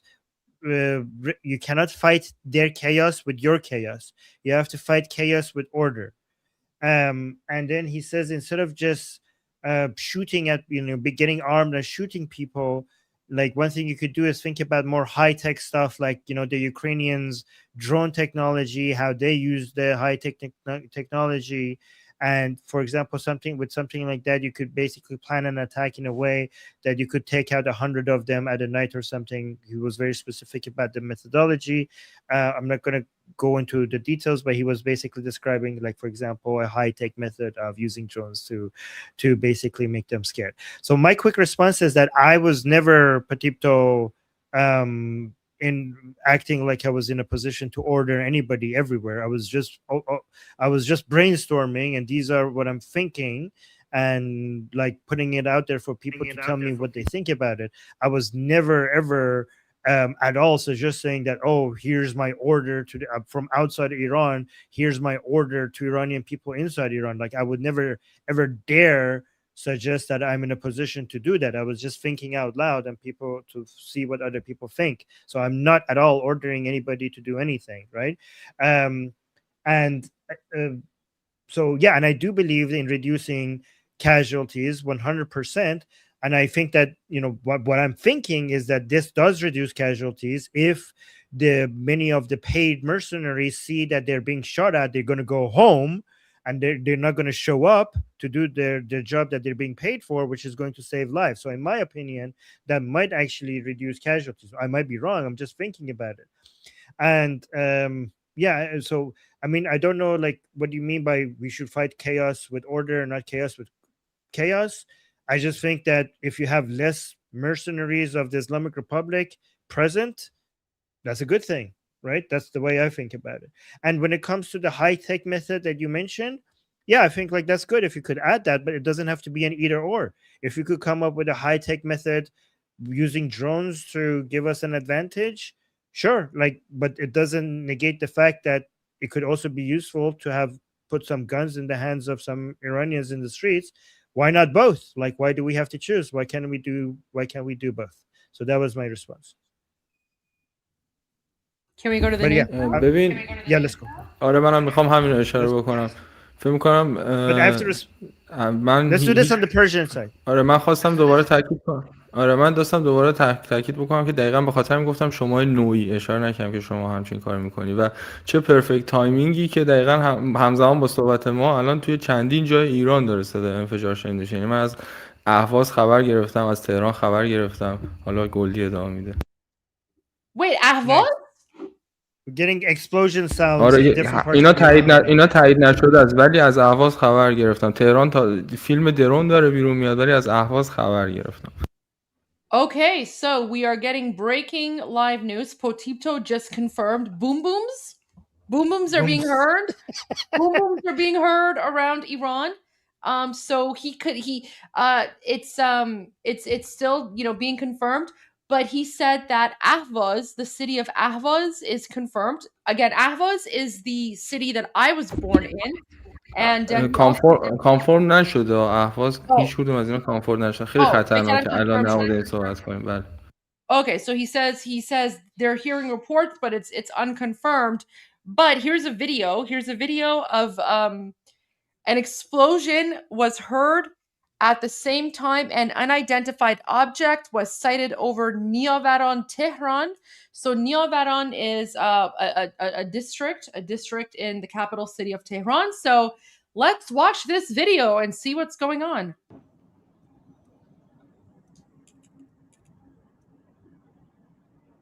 So there's the little thingy there. تهران نیاوران یک شنبه 5 و 6 بهمن نمیدونم دقیقاً. پرواز شی ناشناس. همین 2-3 دقیقه قبلم یه صدای انفجار بعد همینجا اومد. So he's saying like 2 or 3 minutes ago we heard a loud explosion in the area. فکر کنم پایگاه لویزان بود نمیدونم دقیقاً. What Paigay Lavizon? What's Paigay Lavizon? That's the Lavizon base, right? ببین اونجا بیشتر نیاورانه تا پایگاه لویزان. Okay. تهران یک شنبه 5 بهمن یا 6 بهمن. So he's saying this is Tehran, Saturday, January 25. Sunday, January 25 in Tehran. So basically, the reason that this Iranian man is filming this is because he heard a loud explosion. He heard a loud explosion, and then he started filming. He noticed an unidentified object in the air. So he is responding. Wait, I have. خب ببخشید من دستم خورد به میکروفون. بفرمایید. حالا یه توی تبریز هم تایید شده و اینجا بیشتر سمت نوبنیاد میشه، خونه مثلا سازمانی‌های لول بالای حالا جمهوری اسلامی، یعنی طبق نظریه حالا چیزایی که داره بیرون میاد میتونه عملیات چیزام باشه دیگه. نمیدونم بدونم توی ویدیو نمیشه گفتش. Okay. تو مراقب باش میکروفون تو اینور اونور نکن. میکروفون تو مراقب باش دست نزنین چون صدا خیلی خرد و خرج میشه. Okay, Goldie, go on. No, I was just gonna say, so baby, no, sometimes it's a glitch with the app itself, because Armin, sometimes you come on and then there's an echo as well. So I don't know who's causing the echo, but we'll figure it out. The echo, I don't think the echo's coming from my end, but Armin, okay, you open your mic, let's see if the echo is coming from you. No. So, I mean, it could be maybe from Potipto. I'm not sure, but that's okay. So, Armin, let's just make sure whenever Potipto's speaking, we just mute our mics because his connection isn't the greatest. But Potipto's confirming is that, or not confirming, what Potipto is saying is that apparently there are reports coming of explosions from different parts of the country. So let's play this video one more time. So it's like that right there. That's the unconfirmed flying object. تهران نیاوران یک شنبه 5 و 6 بهمن نمیدونم دقیقاً. So he's saying it's Sunday. پرواز شی ناشناس همین 2-3 دقیقه قبلم یه صدا انفجار بعد همینجا اومد. And he's saying 2 or 3 minutes ago, we heard a very, very loud explosion in the area. فکر کنم پایگاه لویزان بود نمیدونم دقیقاً. He's like, I don't know where it was. تهران یک شنبه 5 بهمن یا 6 بهمن. Anyways, we don't know what that is. Well, look, the guys, the person in the video, he doesn't say that it's a military plane. All he does is he points at it and he says, this is an unconfirmed flying object. He says, I don't know what this is. It's an unconfirmed flying object. So no one is saying it's a military plane. All we're saying is that that's just the news that just broke. And then I'm going to see if I can find anything else. Okay, so this video is now going viral. So again, unidentified aircraft in Tehran's sky. The sound of an explosion was also heard before that. So we basically just broke that news. Okay, what's this one? Oh, that's swear words. So apparently, I think the IDF is attacking southern Lebanon.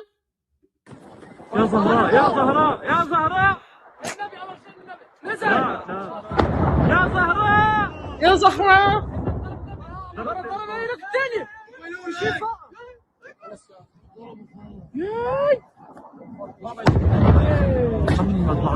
So you can tell that the people here are like Muslim Arab jihadi Nazis, because they're like, Ya Zahra, Allah Akbar, Durka Durka, right? So that's how you can tell the difference between that. But that's how you can tell. Yeah, that's how you can tell the difference between like Iranians and Arab and like Arab Muslim Nazi savages, right? So the people filming this are like Hezbollah, and they're like, Ya Zahra, Ya Zahra. Whereas with the Iranian guy, he was very calm. He's like, oh, we just heard explosions. Like the Iranian guy's giving info, right? He's like, we heard explosions. I think it was on Saturday. Sorry, I think it was Sunday. Could be Monday. There's an unidentified flying object. We're in this location. This is what's happening, right? So the Iranian guy is very like normal and rational, civilized. This is southern Lebanon. Southern Lebanon is controlled by Hezbollah, right? And so all you hear is like the random like Hezbollah dude. He's like, Ya Zahra, Allah Akbar, whatever, Durka Durka. Durka Durka. يا زهراء يا زهراء يا زهراء يا زهراء Shut.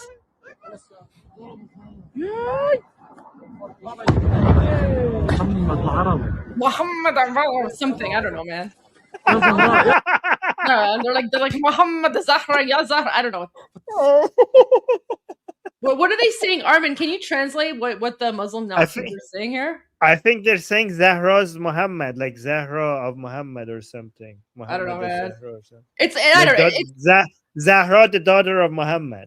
Like they're calling upon her or something. I don't know, man. It's like some Allahu Akbar nonsense. Some Allahu Akbar nonsense. Like Some Durka literally, Durka shit. yeah, like Durka nonsense. Literally, like the guy, like he doesn't give any info, no dates, no nothing. He's just like, oh, no, right? Like it's just, I don't know. But okay, so let's compare like Ya Zahra Durka guy to the Iranian because now you can literally see the difference, right? So They give the date, the time, the explanation of what's happening, the location. Yes.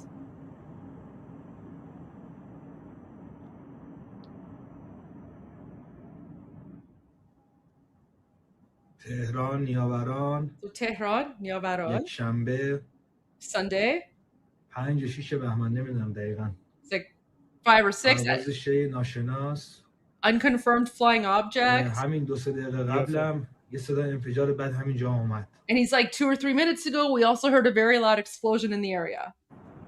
فکر کنم پایگاه لرزان ببین بود. فقط بر اساس ویدیو من میدونی چه تحلیلی میتونم بکنم. اول اینکه اینجا به سمت نوبنیاده و محل زندگی اون آدمای رده بالاست و اون درونی که بعدش میاد کیل کانفرم بگیره. یعنی اگر بخوایم در نظر بگیریم اتفاقی بوده این باید یه هدفگیری هدفمند باشه. به علاوه اینکه صدای جنگنده هم توی تبریز به وضوح شنیده شده، چند نفر جای متفاوتی هم اینو گفتن، ولی بازم تاکید داشته باشیم ما در حال هایپ کردن مردم نمیخوایم باشیم، فقط یه چیزی که دارن تو تایملاین میبینن و منم دارم میگم. So Armin, before you translate that, Potipto, do you want to give like a Ya Zahra or an Allahu Akbar or something, or are you okay? من جاوید شاه میگم بجاش. So I asked Potipto if he wanted to say like an Allahu Akbar or like a Durka, and he was like, no, I'm gonna say Javid Shah, which means long live the king. So there you go. That's the difference between us Iranians and the inbred. By the way, I know this is going to make you angry, but I'm going to say it anyway. Fakhrovar was on Patrick Pitt David, and he said Javid Shah is basically Heil Hitler. That's what he said. Yeah. Yes. Anyway, we don't care, but I don't even know who that is, but it doesn't matter. But can you please translate what Potipto said? Yes, Potipto was saying that this is from a higher class area, so like upper like class people apparently live in this area. And also, he also mentioned that the drone that we saw, I don't know how you know this, Potipto, but the drone that we saw was an observer drone that was coming back to see if the shot was successful. درست دارم میگم؟ بله. Okay. So basically, this means that another drone basically targeted something, and this is the second drone that is trying to confirm the kill shot or something like that, right? So yeah, and then this account. So this is a very, very reliable OSINT account. Shin, I know him. Like he's come on my X Spaces before, and he's spoken about these things. So he's now confirming intense. Oh my gosh. So okay.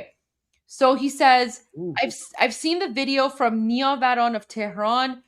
I've read the reports of blasts in Khuzestan province. Yes, I'm trying to confirm or deny the claims. And then he says, all I have right now, aside from Telegram channel posts, is a guy that I fully trust. And all he heard was warplanes heading south, Khuzestan province, Dizford city. Like my entire family is Khuzestan. و نوشته سلام اینجا 20 دقیقه پیش صدای پرواز جنگنده اومد نمیدونم پروازهای عادی چهارم شکاری بودند یا خبریه به سمت جنوب میرفتن. Armin, do you want to translate that?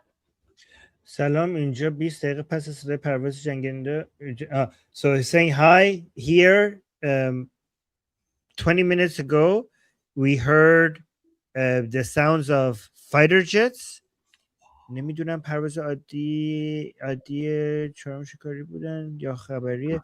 So I think I don't know if these flights were like fighter jets or I think data collection planes, right? Potipto, but they were going towards the south. So he's basically he or she is saying I don't know what types of planes they were, either fighter jets or basically observation planes, right? نه Potipto? ببین Is that a داره میگه proper? که صدای فایتر جت اومده ولی نمیدونم چهارم شکاری تبریزه یعنی خودیه یا از اونایی که Oh, دارن رد میشه.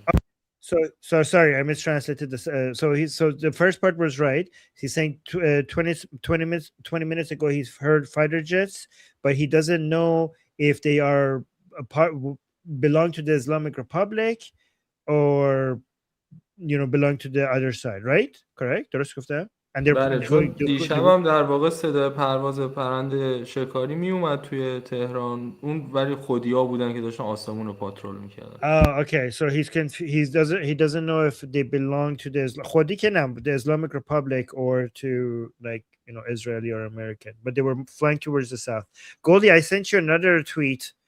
Okay, Somebody else. Okay, let me just finish this thread though. So that's what he wrote 35 minutes ago. And then 33 minutes he said, all right, Tabriz AD activity is partially confirmed by locals.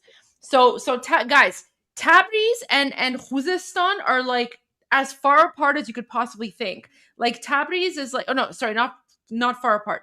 Tabriz is like northwest of Iran, and Ahvaz, Khuzestan is like southwest. So it's like the top and bottom of the country. And then he says intense jet activity over Tabriz is pretty much confirmed. Received Wow. a completely audible. Yep. We don't Another post know. confirming this as well. So someone is saying Voodoo. So someone named Voodoo Jack is saying, I don't know, Armin, maybe this is from someone from your channel. I just heard from Tehran some sound of explosion from east of Tehran. Wow. Oh my gosh. Okay, did you see something? Okay, let me bring it up. Let me bring it up. Basically confirming the same things in Ahvaz. Guys, this is Goldie City. That's where I was born in Ahvaz. I think that's a sign. That's a sign for Goldie. Goldie. So right now میدونی مثلا دارم به نشانه حمایت اول از اونجا شروع میکنم. Yes. You know what? So Potipto was saying maybe this is a sign from like the United States and President Trump, because I'm from Ahvaz. Maybe they're going to Ahvaz first to liberate Ahvaz because I'm from Ahvaz. Who knows? Yes. This is Trump sending Goldie a message that we wishful thinking. We're coming. But look at the comments. The comments are also confirming this. Okay, so let's read the comments. Oh, so wait, Armin, why don't you pull it up on your screen so you can like read and translate because you're better at translating. Well, I mean, the AI is making it work. Yeah. So okay, here I'll bring it up. Like now, this is like if explosions are happening over like Ahvaz, that's like making me want to play some Bandari music. You can be see. Labe karun chegol barun. Okay. هر روز تنگ غروب تو شهر ما صفا داره لب شط. There you go. Okay. Wow, I'm impressed actually. I know my Bandari. Yeah. So the AI translation was good. Right now, explosion in Ahvaz. Some reports indicate ongoing gunfire in Ahvaz. So somebody else confirms that they just heard something. یه صدای الان شنیدم اما مطمئن نیستم خبری شد میگم. So he's saying I just heard something but I'm not sure if there is any news I will let you know. And this guy's saying اختلال رادیویی. So there are some radio disruptions. Do you guys see this? Oh, wait, you have to share your screen. I thought I did. No, you didn't. I did. You removed it. There you go. That's yours. Okay. All right. Okay. So right now, explosions in Ahvaz. Yeah. So I read that one. This guy is saying that there's some radio disruptions. So this guy is experiencing radio disruptions. پادگاه حبیب اللهی واقع در جاده اهواز خرمشهر مرکز استقرار هشت شبی. Oh, so this guy is theorizing that the Habibullahi base, which is on Jadde Ahvaz in Khorramshahr, that's the center of Hasht Shabi units. So maybe they're bombarding Hashd Shabi base, which is but guys, Hashd Shabi is the Iraqi Shia militias that are a proxy of the Islamic Republic. The English version of that is the Popular Mobilization Front. So this is what this guy is theorizing. So guys, I'm sending you. seems to have started. No. I'm sending you two more things. Read both of them. I sent you two more links. Pull them up. So you share what I like. You share, and I'm gonna monitor the news. ببینید من خیلی ضد هایپ کردن و مثلا یهو سریع حرف زدن اینا، ولی باید در نظر داشته باشیم اینا تئوریه دیگه. Yeah. Yeah, well, so guys, nothing is confirmed. Yeah, so Potipto is saying, like, let's make sure we're not we're not hyping the news. We're just sharing what people are saying. Nothing is confirmed. These are theories. So don't get too hyped up in case this is like baseless. So we don't want to we don't want to give you empty hypes. So Potipto is like wanting us to be responsible, very justifiably. So just like, we don't know what's happening. So don't get too excited. We're just noticing what we know objectively to be true is that we're getting a lot of reports regarding explosions in different places in Iran. We don't necessarily know what that means, but it's objectively true that people are reporting this, right? So this person is saying تماسای خودمو دارم میگیرم که اگر از طرف من تایید بشه اینجا بگیم با خیارت. So Potipto is also contacting his contacts so that if anything is confirmed on his side, he could let us know. Thank you, Potipto. So Arash here is saying ahvaz migan انفجار بوده هم آتش سوزی پایگاه بسیج درست. So this guy doesn't know. This guy is asking. So he's saying, Arash is saying, they say, other people are saying that there was an explosion in Ahvaz and one of the Basij bases is on fire. Is this true? So he doesn't know. He's not reporting anything. He's just wondering. And he's a pretty reliable source. Like he's like an independent journalist, so he tries to give like the proper news. Right. Okay, did we so Shin here is saying claims regarding the death of Naim Qassem is a hoax, blast in Tehran is a hoax. What? So he seems to think that the explosion in maybe he confirmed and the explosion in Tehran is a hoax. We don't know. This is the thing. We don't know because there's no independent media in occupied Iran, like we just don't know. What he's saying is what has been confirmed is that AD activity in northeast Iran, this could be jets, but jets are audibly confirmed.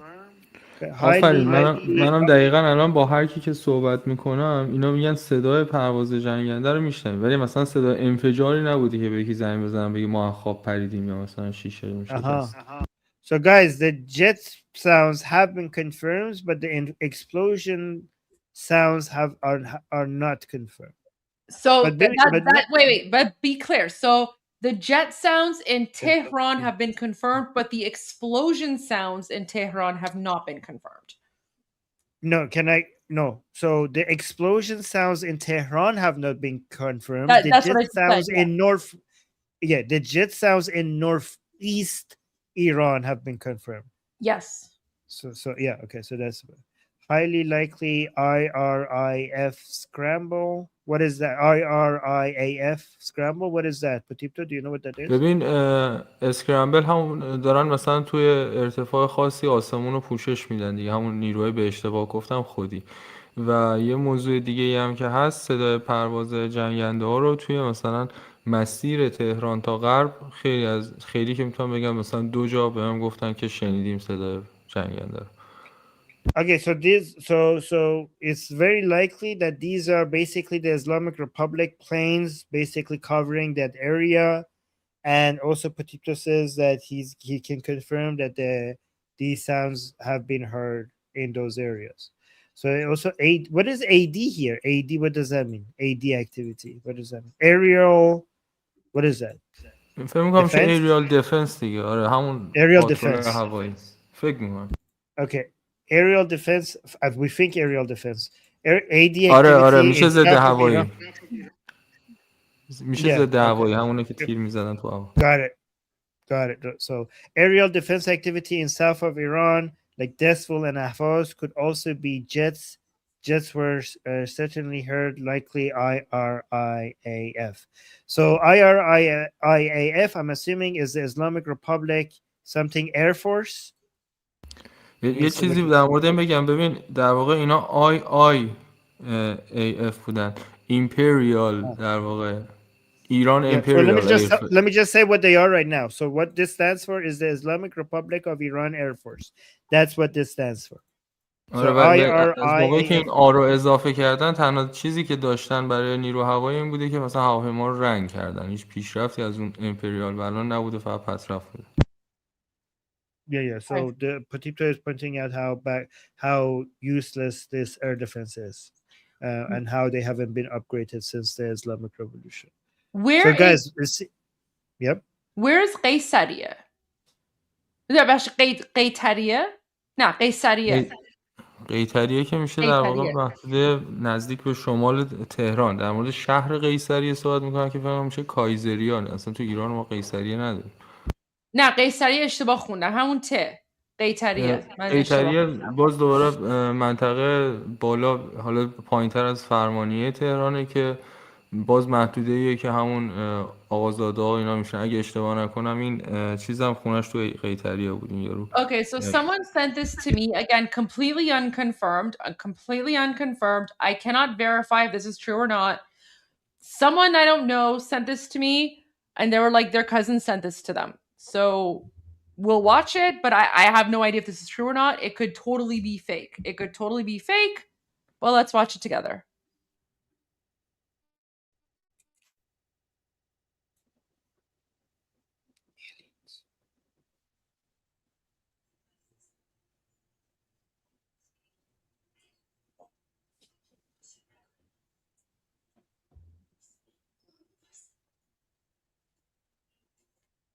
There you go. I don't know what that means, but there you go. That's what someone sent to me. Aliens. واقعا همین یه دونه رو کم داریم. مثلا روزی که داریم آزاد میشیم ببین بدبختی ما همینه که تا مثلا انقلاب میخواد دیگه تموم بشه یه دفعه این alien ها میان و an alien invasion starts in Iran. That's what it's gonna do. Yeah, so Goldie and Patipta and Patipta are saying this would be in accord, like this would be pretty much in line with our luck that right in the middle of our revolution, that's the time that aliens have picked to come and make first contact with the right in the middle of our revolution. Oh, you know what? So for all the conspiracy theory fans, it's the Anunnaki. The Anunnaki are returning because the Anunnaki were in that area for like Sumeria or whatever. آفرین. میخواستم به همین اشاره بکنم که میان پنجره رو باز میکنن مثلا میگن به پیش، ما چون اصالتمون از ایرانه ما انوناکی هم تمام ریشه شد توی همون فلات این ایران دیگه در رو باز میکنن مثلا میگن جاوید شد. Do you want to translate that, Armin? Oh my gosh. So he's saying that aliens are visiting us, the Anunnaki are visiting us, and they're going to come and open the door, and they're going to say Bepish. They're going to say that our origins come from ancient Iran, and they're going to say Javid Shah, and they're going to say the Bepish and join the revolution. Because they're going to say their bloodline goes back to ancient Iran, and that's why they're back to save Iran, apparently. Oh, look, Armin, someone's saying it's the Yach guy. It's the Yach guy with the bubbles and the big bang. Oh, it's from a parallel universe, from the ice world, from the Yach world. Oh my God. Can somebody check if their girls are as pretty as the ice guy was saying? Wait, Armin, I have something even better for you. Oh. I have something even better than Ice Girls? No. It's you know what? It's Ice Girls with subtitles. Oh, Ice Girls with subtitles, something that I never thought I would ever hear in my life. Oh my God, Ice Girls with subtitles. Yes, you're right. Fantastic. You did it. Amazing. Guys, Ice Girls. We have no audio, by the way. Oh wait, there's no what? There's no audio? Oh, sorry. My screen was muted. Oh my gosh. Okay, all right. Let's go back. Yeah, I did this during my break. جهان هستی یک بیگ بنگه، یعنی یه خورشیدی وجود داره، یه دریایی وجود داره، اسم این دریا عرشه، اسم اون خورشید اللهه. میخوره به این دریا، حباب تولید میشه. هر حباب بیگ بنگ شروع میشه. یعنی من قراره چاییمو در بیگ بنگ دیگه ای بخورم. اونجا چه شکلی آقا حسینی؟ اونجا خورشید از یخ تولید شده، یعنی نور از یخ میاد بیرون. یعنی کره زمین اونجا نورش از یخ میگیره. آقای دانشمند، یخ نور تولید میکنه. گیاهان اون کره زمین از یخ کاسبرگاشون تغذیه میکنه. خیلی خوشگله. بعد 4 که تولید میشه، تو اون ثانیه وارد بعد 5 که میشی میبینی چه خبره. اصلا دختراش فرق میکنن، پسراش فرق میکنن. نه عزیزم، انقدر دختر خوشگل در جهان بودی، تو هنوز نمیدونی خورشید از یخ باشه چه دختری تولید میکنه. هنوز نمیدونی. اونجا اصلا همه چیز فرق میکنه. There you go. You know what? I honestly prefer one labakarun of Goldie to millions of ice gears from this guy. مگه لبه کارونم مقبل بود. حالا کمی آقا سیخ خوندم. Oh my god. عالی بود بنظرم. سپاسگزار. Yeah, we played Iceman to show Iranians how crazy, like, to show non-Iranians how crazy Iranian politics is. Armin, I sent you a link to a YouTube post. It's the one that's showing up here from Mamlekate. This is also a pretty reliable account, but can you bring it up on your screen? Because I'm gonna just monitor the news, and if I find anything, I'll send it to your WhatsApp.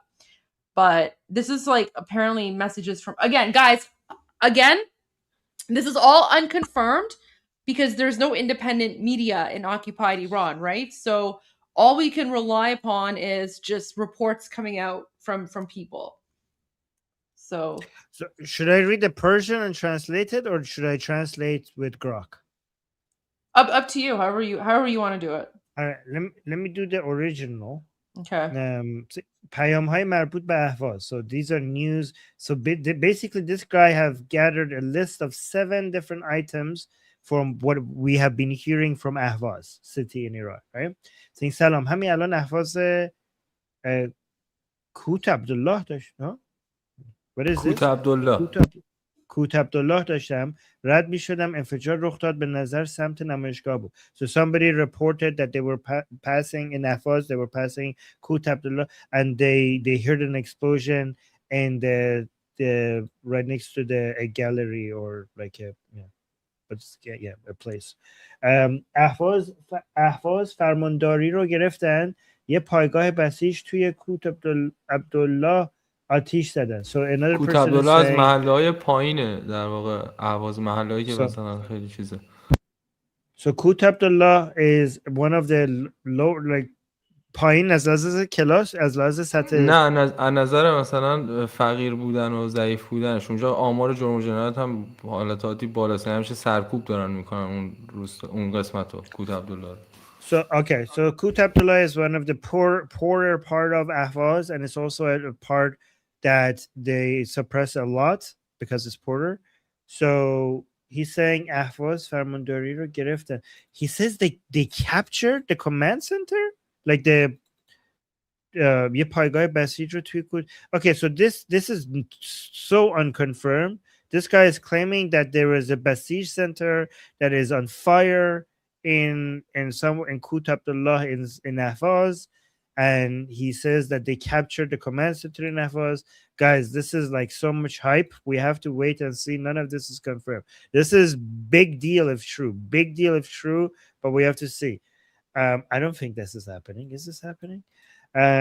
سلام عرب اهواز همین امشب به سمت پایگاه بسیج رو آتش. Okay, somebody else is also saying that the Arabs, so guys, you know, Iran has like a Iranian 5%. Yes, so Iran has 2% Arab, 2 or 5%, something between 2 to 5% Arabs. We also have Arabs, right? So he's saying the Arabs of Ahvaz, they burned, they went to the Basij center. So they burned out the Basij center, the center. آتش زدن سمت کوت عبدالله. Yeah, basically in Kut Abdullah, شهرستان کارون. Okay, so this is basically confirming multiple people are reporting the same thing, that a Basij center base has been burned in Kut اون Abdullah. پوینت پایین بودن کوت عبدالله رو دقیقا به خاطر همین منشن کردم که اصلا کلا اونجا همیشه آماده به این کار هستن. یعنی در نظر اگه بخوایم بگیریم روی قالب احتمالات این جور در میاد که اونا این کار رو بکنن. So Patito is saying that this might make sense because Kut Abdullah, which is a poorer part of the Ahvaz city, is a place where people are more ready to do stuff like this, right? Somebody says صدای تیراندازی شدید از اهواز. In Ahvaz, they're hearing a lot of gunfire, gunshots in Ahvaz. Is this real? What the hell? Okay. This is, guys, things are, if these are true, things are escalating. Like we're Ahvaz pushed this at Ham Saddam. So guys, these are different people, different reports that this guy has gathered and put in a list. So these are by different accounts. So he's saying number 5, Ahvaz pushed this at Ham Saddam Yomad to همین یکم پیش 5 دقیقه 10 دقیقه صدا بود سمت گلستان انگار رگبار باشه. Armin, wait, Armin, can I just say, I just want to add something. So guys, all of this is super unconfirmed. I just checked with my contacts in Ahvaz. They said that they haven't heard anything. So we don't know. This, and that's why I have the disclaimer here. This is all super unconfirmed because this could be Islamic regime propaganda. This could be like fake hype. Again, we don't know. But the few contacts that I have, they told me that they haven't heard anything. So we just don't know. We don't know at this point. But we're just here to share what we're finding. But again, like I said, this is all super unconfirmed. So we don't know. This is like, don't take what we're sharing as news because until it's like verified by like a legitimate media outlet that we trust, we just don't know. So we're hearing from both sides here, but we will still share all of this with you as long as you guys know this is just super unconfirmed. Lots of rumors around, but again, that's what we're here for, to share with you the info and then tell you what's real and what's not. All right, sorry, Armin, please continue. So, by the way, this comment is interesting. Somebody is saying Kut Abdullah in Ahvaz, it either has Arabs or cows and nothing else. And the Arabs there don't even know how to speak Persian. نه من اون قبول ندارم. No. The Arabs, no, Iranian Arabs speak Persian. I know that because I'm from the area. I'm from Ahvaz. They do. با معامله میکنن وقتی با هم رفت آمد دارن اصلا نمیتونه بره سوپرمارکت فارسی صحبت نکنه. So that person is like not trustworthy. I don't know what account that is, but just ban that account. Like that person's just spreading fake news and propaganda. That's total nonsense. So it's fake news that the Arabs in Ahvaz don't speak Persian. That's fake news. Because 100% it's fake news. That. No, they all speak Persian. In fact, the Arabs in Ahvaz are لهجه شیرینی هم دارن. In fact, Arabs in Ahvaz are incredibly loyal and patriotic, and the Arabs in Ahvaz were on the front lines during the Iran-Iraq war, fighting the Iraqi Arabs. So I have a lot of like Iranian Arabs in my extended family. So I personally, like when I see accounts like that one, I just block them because those people are just spreading nonsense. They're basically just causing division. Yeah. Okay. So this goes in line. Yeah. This is a good time to mention that this is why when we are against Arabization of Iran, it doesn't mean we're against Arabs. We have a few 5% Iranians are Arabs, and we love them as our fellow citizens. We just don't want our culture to be Arabized in the same way that we wouldn't be forcing a Persianization of an Arab country. Right, that's what we don't want, right? So just because so somebody's saying 3%, okay, so 3% of Iran is Arab, not 5%. But just because we're against Arabization, that doesn't mean we're against Arabs. All right. Yeah, so, but I personally get really offended when people like not you, but like people like that account when they like attack like Iranian Iranian Arabs. I have zero tolerance for that because because it's just, they're trying to just cause division, and I think that's inappropriate. But okay, so ببین here's خیلی بی‌شرفن واقعا yeah. اینجور آدم‌ها. یعنی اصلا مثلا در مورد لرستان هم صحبت میکنن همیشه اینجوریان که آره لورا، بعد من بهشون میگم آقا شما یک لحظه از تاریخ کلا ایران رو بیارید که لور توی تاریخ وجود نداشته باشه که شما میخواین لور رو از ایرانی جدا بکنید. Yeah. Nara Bars in the chat is also confirming that her mom, says my mom says her Arab neighbors in Ahvaz were very much pro-Shah. So Nara is confirming that. Yeah, well, because like I said, like we Iranians, we're different, different backgrounds, different whatever, but we're all united as Iranians, and we do not tolerate racism towards any one of us. Like you attack, like if you come after one of us, you come after all of us. And even Potipto said, there's like these people who also try to go after like the Iranian lords, and Potipto's like, it doesn't make sense to like try to separate the lords from Iran because one doesn't exist without the other. So again, like we're all united, and you come after one of us, you come after all of us there. So there's that. This is why our national identity is more important to us than our ethnic identity. So Iranian Kurds are, let me make this point. Iranian Kurds are always mentioned that they're Iranian first, Kurdish second. Iranian Azeris always mentioned that they're Iranian first, Azeri second. Same with the Lurs, same with the Arabs, same with the Bakhtiyari. Our national identity is what unites us. Our ethnic backgrounds doesn't matter compared to our point of unity is our national identity. And Sipir makes a very good point. So it's the Islamic Republic that creates the division, so people don't unite, which is why that account down below underneath this one, I just blocked that account right away, because it's always the Islamic regime accounts that try to create division between Iranian people and promote that separatist like narrative and propaganda. ببخشید پوتیپتو بفرمایید. شما ببخشید چون من یه خورده بعضی وقتا لیتنسی دارم وسط حرفتون مایکرو باز میشه. نه not at all.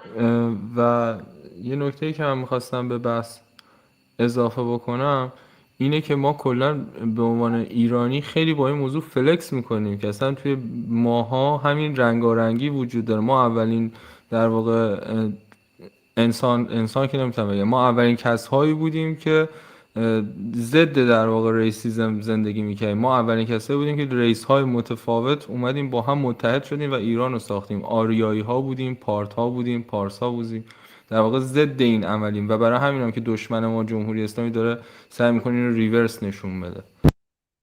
It was in Cyrus's cylinder. Like this goes back to our roots. And Cyrus cylinder was basically tolerant of all different kinds of people with whatever background or ethnicity or culture they had. We Iranians actually invented tolerance. And basically, this is why they say that Cyrus's cylinder is the first declaration of human rights. Did you want to translate what Potipto said? Right. Yeah. So basically, Potipto is saying that this goes back to our roots, where like we Iranians were always. I don't want to use the word multicultural because the left has ruined that term. But multicultural, before we were multicultural in the way that it was supposed to be good, not in the way that the progressive left turned that into a weapon of accepting mass migration into your country and basically having open borders. Okay, so I know a lot of people in the West, like when you hear multiculturalism, they hate it because of the experience with mass migration. We're talking, but we were multicultural, but in a more proper, sane sense of the word. Like we basically accepted people with their differences, not that we were ever for open border. But he's saying that we were tolerant from our essence. We were tolerant. We were multicultural, and this is why the Islamic Republic tries to go against our historical essence, that being this tolerant, to try to divide, cause division among us, and put us against each other. درست گفتم؟ تا حدودی من در واقع دارم به این فکت اشاره میکنم. اون مولتی کالچر در واقع میاد چند صد پایین ترش رو میگه. من دارم به این فکت اشاره میکنم که ما به عنوان یک نیشن اتحاد پیدا کردیم. یعنی در واقع میگم وقتی پارت ها و ماد ها و در واقع پارس ها اومدن با هم دیگه یکی شدن، اون مفهوم یونایتد بودن رو ما اولین بار به عنوان یک نیشن تجربه کردیم. برای اینه که تمام دشمنامون هم میخوان ما رو جدا بکنن از هم. So he's saying that we are actually even so he's saying we as a nation, when we got united as mod and parse, when we became united and became a nation, we created the sense of unity as people with different, origins and different people, different ethnicities uniting. We created this concept, and this is why our enemies are trying to cause division, cause division among us, because that's how we came to be. درست گفتم؟ بله ممنونم. خواهش. Okay, Goldie, do you want me to continue down the list, or do you have something else to share? I mean, you can continue down the list. Just don't read the comments and the posts that I send you, because we don't know. No, I think that was very helpful. I think me reading that comment, because we actually responding to that, I think it was very educational. So I think I'm glad I read that comment. Yeah. Okay, that's fine then. No, But yeah, I think mean, it was so these are all like unconfirmed. Some people are saying they heard something. Some people are saying they heard nothing. We just don't know what's going on. This could be a psyops from the Islamic regime. We don't know. So all of this is super, super unconfirmed. But yeah, if you want to continue reading, you can. And then I have another piece of super unconfirmed news for you. Again, guys, this could all just be like Islamic regime psyops. I have no idea.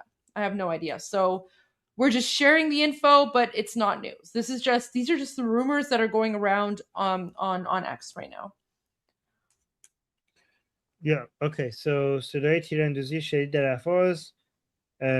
Basically hearing gunshots in Ahvaz, like heavy gunshots in Ahvaz.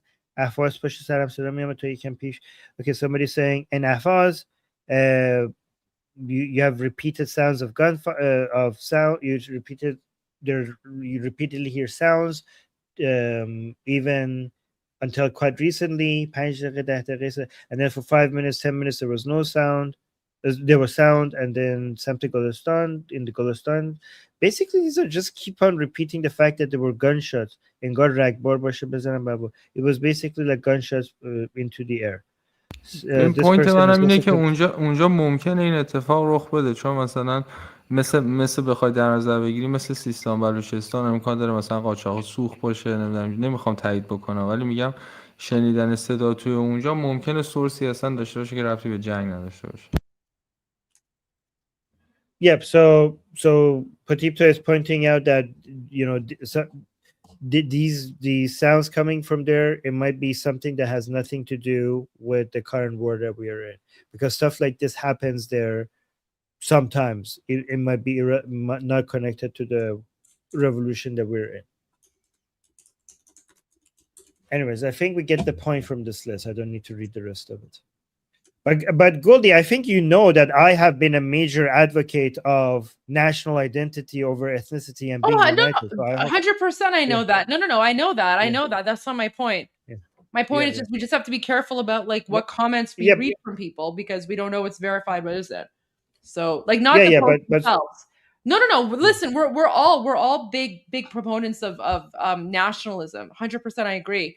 You're the biggest like fighter of them all. No doubt about that. But I have a few more rumors for you. Okay. I send them to your WhatsApp. Let's go. And I have to check Telegram soon as well. So let me do this one. This one? Whatever I sent you. Okay. A citizen in Tehran, Iran sent me this video on Sunday, January 25th with a message. Wait, is that the one? That's what you sent me. That's what you sent me. You want me to do the one before? Wait. Which one did I? You also sent me this. I sent you one from like Bandar Abbas. This one here. That's what you're talking about. Yeah. Well, I sent because I sent it with you, right? Again, this is all super confirmed. Okay, breaking. Residents in Bandar Abbas, south of Iran, are reporting loud noises and air defense being activated. This footage was received moments ago. So let's watch this, guys. This one you're saying is confirmed? No, it's unconfirmed. Unconfirmed. Okay. Everything is Okay. unconfirmed. Everything is unconfirmed.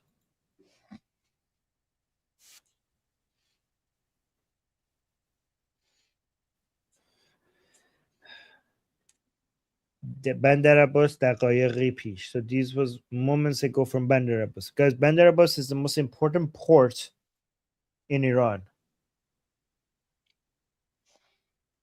I got also something. You're not sharing it though. People can't see what you're. Oh, sorry. Here, let's do it again. So again, super unconfirmed, but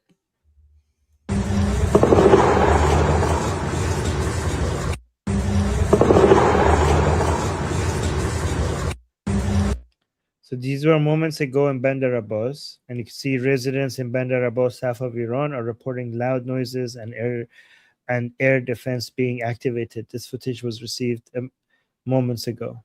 But again, we have we have no way of knowing if this is true or not. This is just some of the things that we're seeing. So again, all of this super unconfirmed, not reliable, not reliable. Okay, so here's another unconfirmed post. Breaking: U.S. Army and Israel Defense Forces reportedly strike targets in the Islamic Republic of Iran. Explosions reported in Tehran and Mashhad. Again, unconfirmed. Air defense active. Operation appears underway. So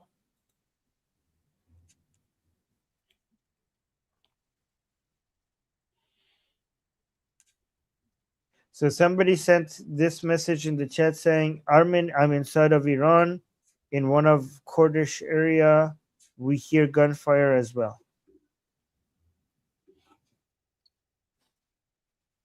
Let me see. Let me look at some of the more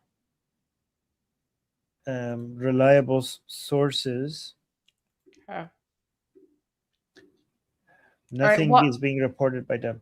While you're waiting for that, let me give you a few minutes to like figure things out. I will play some footage from earlier today of the demonstrations, and then whenever you're ready to share like, you know, some new videos, let me know.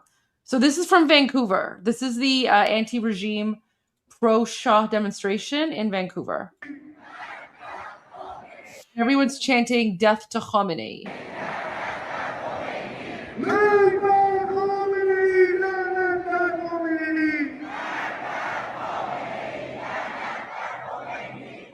So they're saying death to Khamenei, curse Khomeini. Khamenei is the current Islamic regime dictator. Khomeini was the founder. So that's in Vancouver. Panja Bahman. Is today Panja Bahman?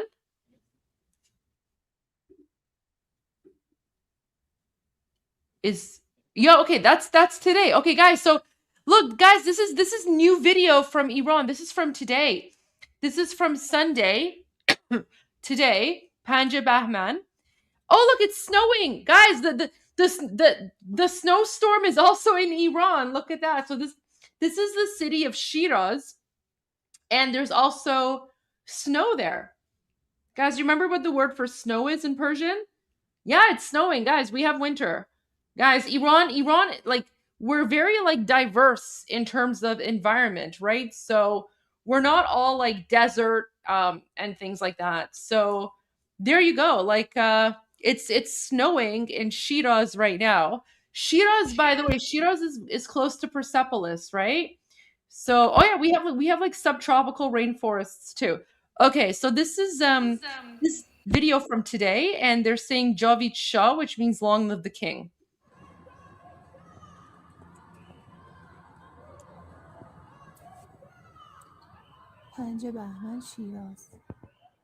So the girl in the video, she says Saturday, January 25th, Shiraz, and you can hear people in the background.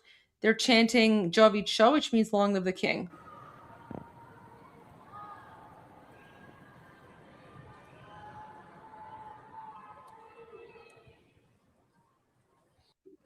Wow, there you go. So see? New video from today. All right, what else can we find here? Let me know, Armin, whenever you're ready. Okay, I have 2 videos. All right, go ahead.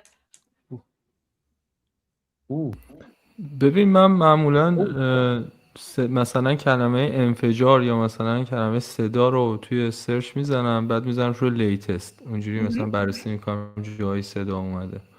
میتونی از این ترفند هم استفاده کنی. Okay. So this one I think we showed it already, but it's being shared so many places. This is the main video, like one of the main videos that is being shared. All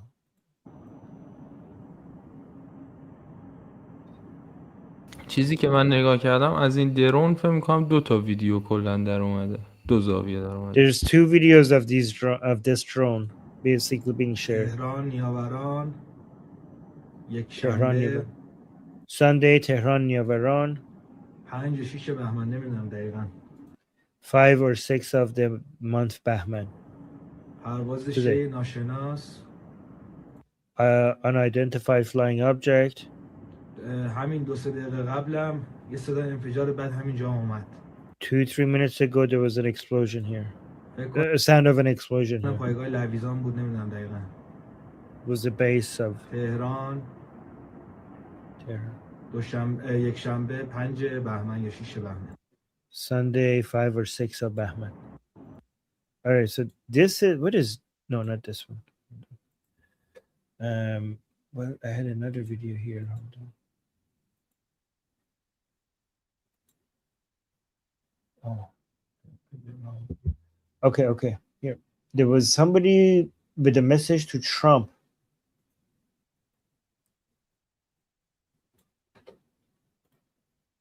Yeah, this is from today. Yeah, let's watch this. So this is from inside Iran from today with the message to Trump. Let's listen to this. President Trump, please help us.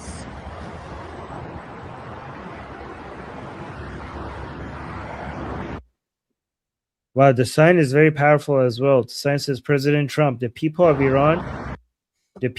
Iran are trying to save the world from a terrorist regime with their bare hands. Please help.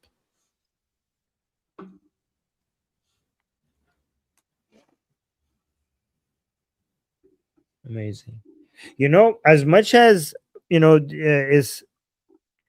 is amazing to see, like United States and Israel fighting all of these terrorists.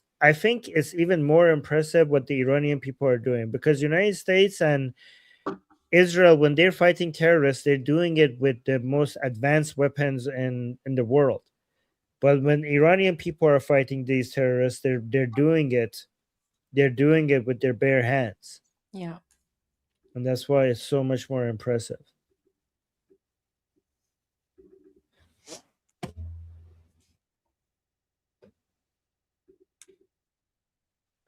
By the way, Patipto, if you see any videos we're using, when you're searching, if you see any videos that we haven't shown, you could send it to me on WhatsApp as well if you want me to show anything you find. چشم. Let's see.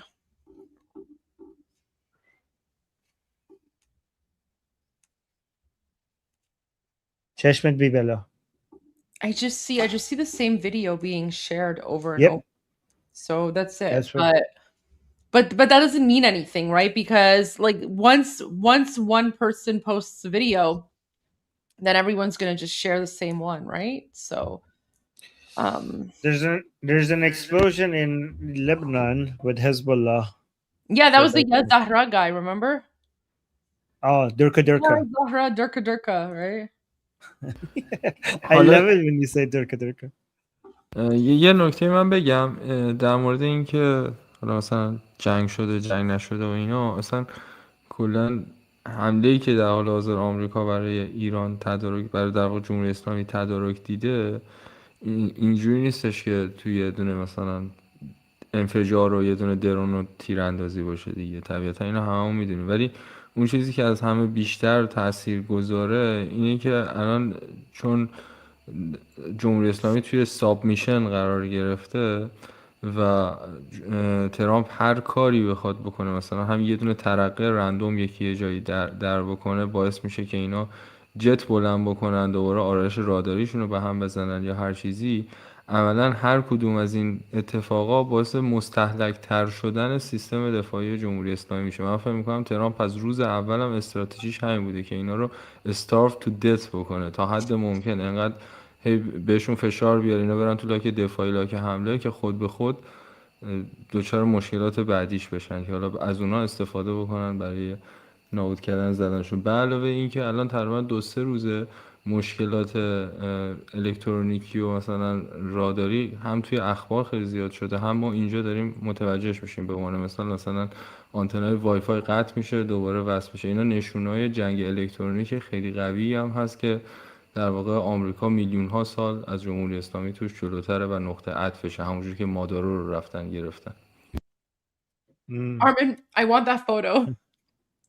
Oh yeah. Yeah. That is so good. Honestly, guys, AI is insane. Yeah, the Inqilab gang. Look, that's we should call them the Inqilab gang. Guys, you're so good with your Persian. I want to post that on my Instagram. There you go. پوتیتو این عکس می‌بینید چه حالی به دست. What do you think when you see this photo? ببین این مهمترین چیزیه که واقعا در حال حاضر تمام مردم ایران میخوان، اینه که دوست دارن خامنه‌ای زنده بمونه و از بین رفتن تمام دستاورداشو ببینه، نه اینکه همون اول به راحتی خوابش ببره و ما بیفتیم دنبال داستانی. انگار که مثلا ته قلب تمام ایرانی‌ها رو بری بپرسی انقدر بهشون تیرگی وارد کرده این اهریمن صفت، این شیطان رو کره زمین، که همه دوست دارن اینو زنده نگه دارن، حتی ببرن تو دنیا بگردوننش. یه بار فکر کنم مثلا خامنه‌ای رو ببرن یه بار تل آویو دادگاهی کنن، یه بار ببرن تو آمریکا دادگاهی کنن، بعد بیارنش تو ایران ببرن مثل ضحاک ببندنش تو دماوند، یه جوری باشه که استخوناش حتی به زمین نیفته. من خودم به شخصه فکر می‌کنم خامنه‌ای حتی جسدش نباید تو خاک ایران دفن بشه. So Patipta is saying this is actually the greatest dream of Iranian people, for us to capturing him alive, because Iranian people want to, make him see, like this is like a fantasy of Iranian people that we get our hands on him alive. We don't want him dead. So there are so many things that we want to do with him. And Patipta himself, for example, says that it would be great that if we could basically send him to US for trial, and then send him to Israel to trial, and then also have a trial for him in Iran, and eventually, just like what we did to Zahak, we would tie him to the Damavand mountain and just leave him there. Like no, the volcano. Like basically, like we'll throw him in. Like what Potipto's saying is, we'll like once we try Khamenei, we're gonna throw him into the volcano, and that way, like the volcano will literally incinerate him, so that his bones don't even touch the sacred soil of Iran. So that's what Potipto hopes happens. So we want to throw Khamenei in the volcano to make sure his bones don't soil Iran.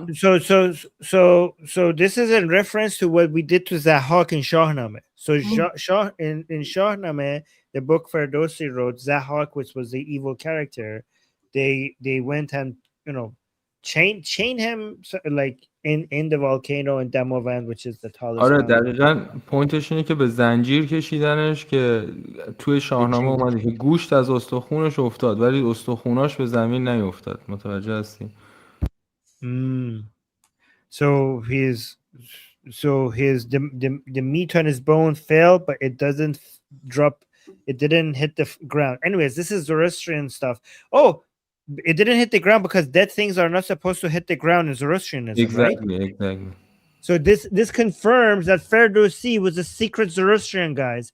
Because a lot of people are like, oh, you guys love Ferdowsi, but Ferdowsi was a Muslim. If Ferdowsi was a secret Zoroastrian, because, for example, the way they killed Zahak, they killed him so that his dead body does not hit the ground, in line with Zoroastrian belief that dead things shouldn't touch ground because ground is holy and dead things shouldn't be touching it. So this confirms that Ferdowsi was secretly a Zoroastrian. حالا که در مورد افسانه صحبت میکنیم، این افسانه یه سمت تاریکی داره که کمتر بهش اشاره میشه. ببین، ضحاک هزار سال حکومت کرد، هر سال حدوداً 700 نفر و 760 720 تا 724 تا جوون و مغزشون رو خورد و بعد از 1000 سال میشه 724,000 نفر رو به عنوان مثال ضحاک کشت. ولی خامنه ای یه چیزی فراتر از ضحاک، چون تو همین 10 سال گذشته یه زندگی بر ما گذروند که از 1000 سال بیشتر و سخت‌تر برامون گذشت و در کنارش خیلی بیشتر از 700,000 نفر 800,000 نفر ایرانی رو توی این مدت حکومتش کشت. پس چیزی که ما الان داریم می‌بینیم به نظرم یه چیزی که ضحاک پیشش روسفیده و اون قسمت محاکمه ضحاک هم خیلی مهمه که کاوه آهنگر، یک فردی از بازار، از پایین ترین سطح ممکن، میاد این آدم رو به بند میکشه و میره دم پای دماوند و اشاره میکنه به یک کسی که داره میگذره، اگه اشتباه نکنم از این کسی که مثلا بار میبره، میگه اینو ببر به یک جای توی دماوند به بند بکش و بیا. یعنی در واقع همون قسمت از مردن ضحاک هم برای خیلی مستهلک و غیر ممکن باشه براش. اگر در نظر بگیریم همون تئوری زرتشتیان رو، آدم با تجزیه شدن بدنش انگار که به سمت بهشت میره، به سمت آزادی میره، با خاک شدن بدنش. استخونا هم که میدونید توی زرتشتی‌ها چی کار میکنن. ولی برای ضحاک حتی این هم ممنوع میشده به خاطر یک آدمی که اهریمن بوده. حالا صحبت‌هایی هست که توی غار یا توی دهان دماوند بوده، ولی نکته اینه که با توجه به ویژگی دماوند این جسم حتی توی اون یخچال میتونه تا چندین میلیون سال هم تجزیه نشه. و نکته دیگه‌ش هم همون سر پا به زنجیر کشیدنش بوده که هیچ وقت تنش به خاک ایران نیفته. ممنونم از وقتی که دادیم این رو توضیح بدم. Okay, so I don't know if I'm going to do it justice. Okay, so this is Persian legends. So I don't know if I could. So first of all, Potipto was mentioning that in Persian legends, Zahak, who's this evil character, in 1,000 years, he killed 714,000 young Iranians by feeding their brains to the 2 snakes that are growing out of his shoulders. But he says that that is supposed to be a very high number to show how evil Zahak is. But Khamenei has managed to actually kill more Iranians given the conditions that Iran is, like, for example, air pollution, all the, not having access to proper healthcare, and the conditions of the roads and the cars and car accidents, and so many different reasons, and malnutrition. For so many reasons, the number of people that Khamenei actually managed to kill in 10 years is higher than what Zahak did in 1,000 years. So in some ways, Khamenei is actually even worse than Zahak. And then you also went talking about the way that they killed Zahak in the Shahnameh Ferdowsi was very specific in a way so that his body does not enter like have like a Zoroastrian heaven, so his body does not become what is it called? So his body will like parts of his body will remain, so he doesn't enter heaven. So like in Damavand is cold, so his body would be frozen, and it wouldn't. So his body, because his body is frozen, it would remain. Some parts of it will remain intact. So that's why he's not going to enter heaven.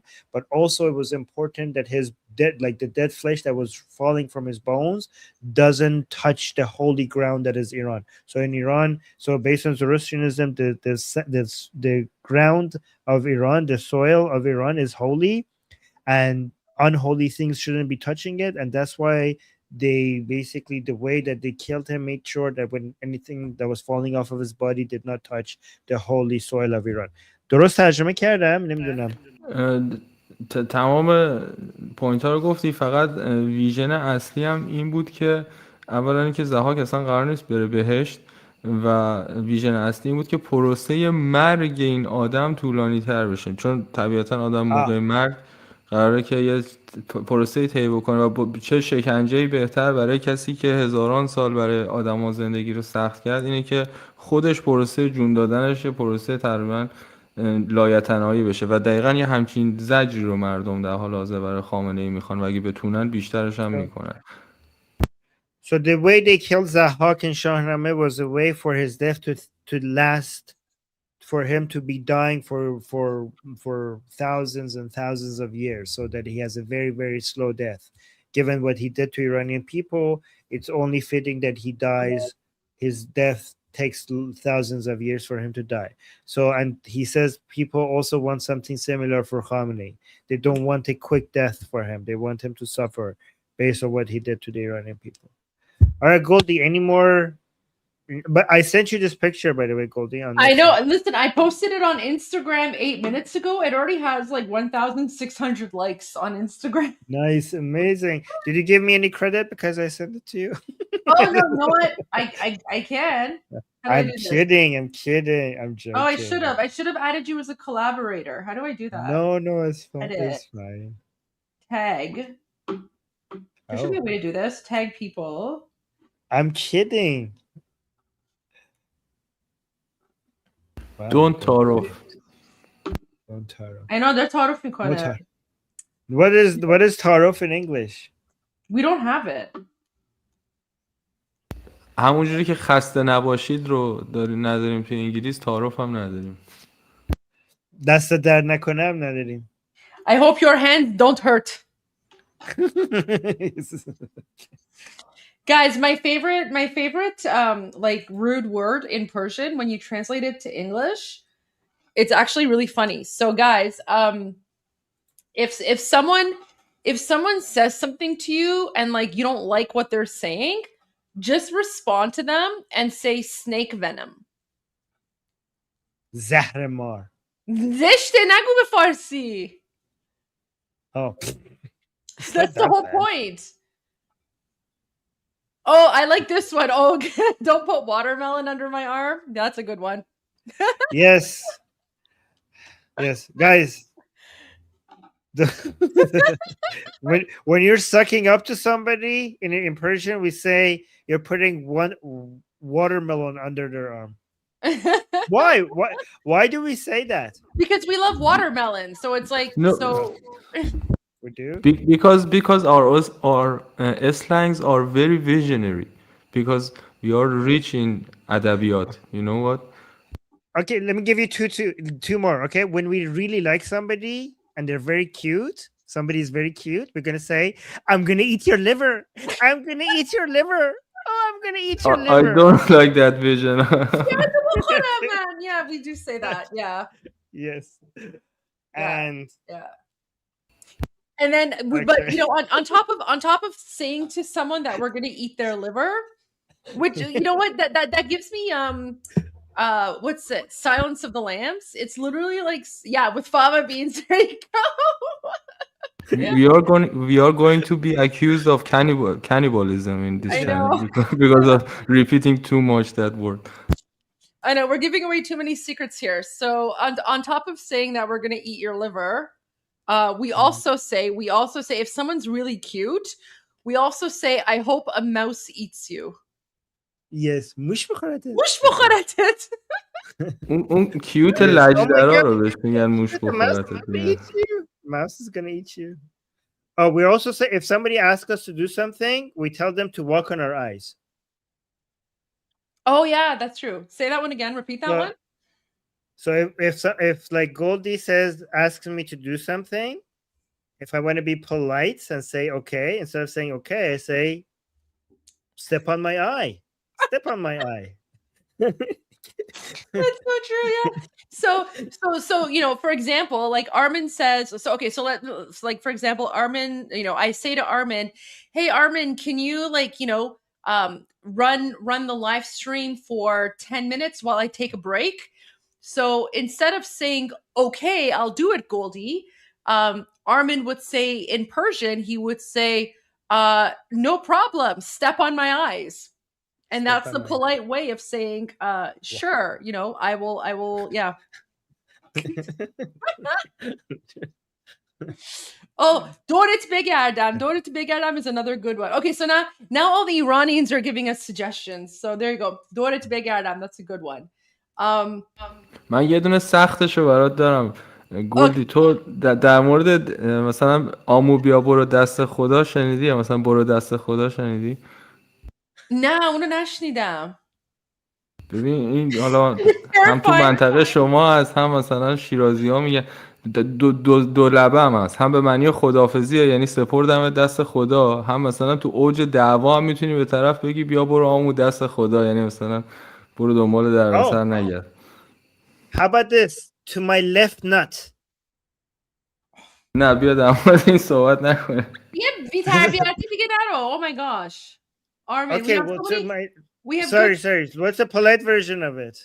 It basically means I don't give an F. I don't give an F. Yeah. Yeah. Yes. So you refer to the left one when not the right one, the left one. Okay. If somebody says something that you don't care about, you refer it to your left testy. Thanks, Armin. Let's go to this one instead. Dorit Begerdam. This one's a good one. So Dorit Begerdam. So this means like I love you, like I worship you, I love you. Something you say to someone that you hold very, you know, close and very dear. But the literal translation is I run circles around you. So yes, meaning that I worship you, because working circles around something is basically an act of worship. There you go. البته این معنی پیدا میکنه مثل پروانه دورت بگردم مثلا اینجوری. So like a butterfly circling around something. And then another one is jigara mani. Guys, so apparently like phrases about liver is very common. So not only do we eat your liver if we love you, but we could also, like, if we love you, we also say jigara mani, which means you're my liver. So we can eat your liver or you can be our liver. That was a good one. Yeah. There you go. My hands have no salt. What's that one? دستم نمک نداره دیگه. دستم نمک حرکت نه مثلا آره لطفی بهت کردم به رو خود نمیبری. There you go. بچه‌ها من برم دیگه، فکر می‌کنم امشب قراره اتفاقی بیفته. شبتون بخیر باشه. All right, thank you so much Potipto. Thank you for Potipto says. Be careful. مراقب خود باش. Yeah. Potipto says thank you to everyone. Guys, put a P in the chat for Potipto or the emoji if you have it. And then we will share a few more Persian phrases with you while we monitor the news. Should you be afraid? No, don't be afraid of us. The only people who should be afraid of us are the Muslim Nazis, because we're going after them and, you know, takishun. This one's another one. Orbunit beram. So that means like I would sacrifice myself for you. Sacrifice. Sacrifice like a lamb, specifically like a lamb. Not like I would sacrifice like my time or my efforts to you. Like I will sacrifice myself to you, like how you sacrifice a lamb. Yeah, basically I'm willing to like die for you. I will sacrifice my life for you. And that's, you know, one of the ways that we say we, you know, if we love someone a lot, we'll say, you know, we will sacrifice our lives for you. Yes. Again, Persian. And you're supposed to respond by saying "Khoda nakone nagu." Like you're supposed to be like, no, God will stop. Like God should stop that. No, don't sacrifice yourself for me. Like something like that. So another liver comment. So now we have jigarato mikhoram, which means I'll eat your liver.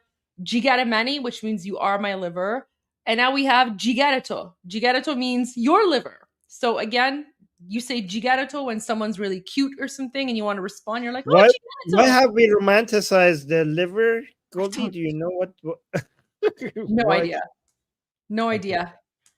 By the way, guys, for anybody who's freaked out by this, let me just tell you that like the only reason why like the heart is also weird that we have romanticized the heart. Okay, it's only normal in your mind, but imagine if the heart was not a symbol of love. If you introduced it for the first time to people that, we think like the heart is like love. We're like, what the hell? Like that's weird. The bloody thing in your chest. like ew, like, so because it's normal with the heart, so in our culture it's also normal with the liver. Wow. Okay, look at this one. So someone says in Dutch, when you can't stand someone, you say, I could drink his blood.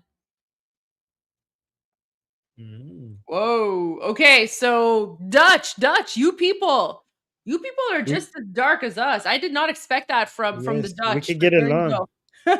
پدر سوخته چی؟ پدر سوخته. Yeah, that's a good one. You could say that one. You can translate that one. So for some reason, if somebody is like we don't like somebody, or somebody's being annoying, or somebody is doing some bad things, we say that their father is burned father,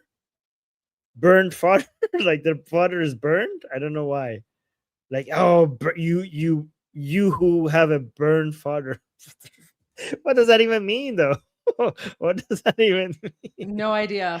Okay. But I think the most interesting one, like the one that I find the funniest, is like you said, like قدمت رو چشم. Oh, it means his father is in. Yeah, it means sorry, it means his father is in hell.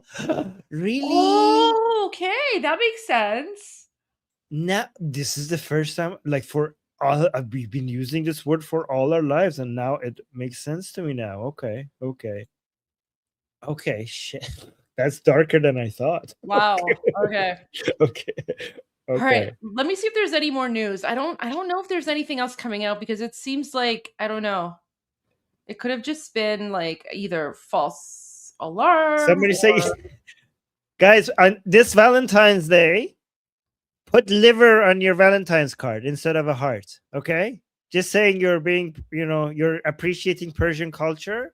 Instead of drawing a heart for your significant other, draw a liver. Okay. Oh wait, Armin, I have some really nice news. Armin, look Oh, at this. I want to share this. This is really nice. It's gonna make your day. Oh, okay. okay. Shout out to the Americans. So this is the U.S. ambassador, and he met with families of the victims, and this was in Brussels. This was today. So during the demonstration in Brussels, the US ambassador came out, and he was like meeting with all the Iranian families and speaking with them and giving them hugs. So look at this. Look Oh, at this, that's so sweet. guys.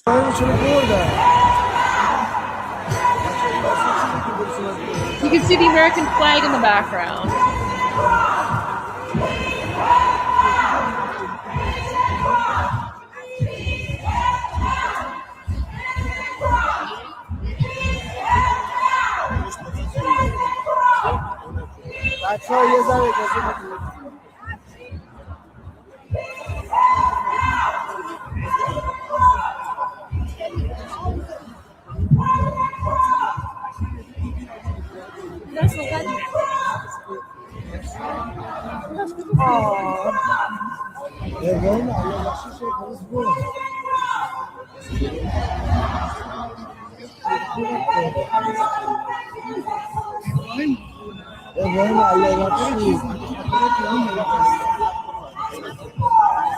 نه بعد اجازه پلیس بگیر مجوز میخواد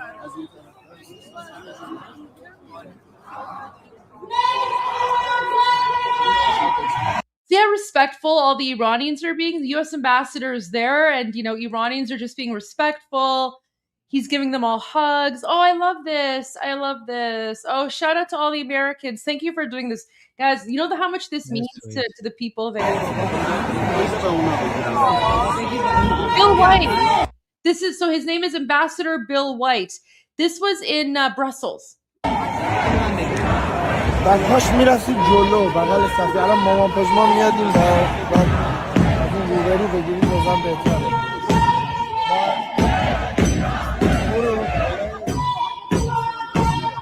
مامان Oh, I know him. I know that guy. Oh. Amazing. Apparently he had a really good speech. I wonder if we can find it.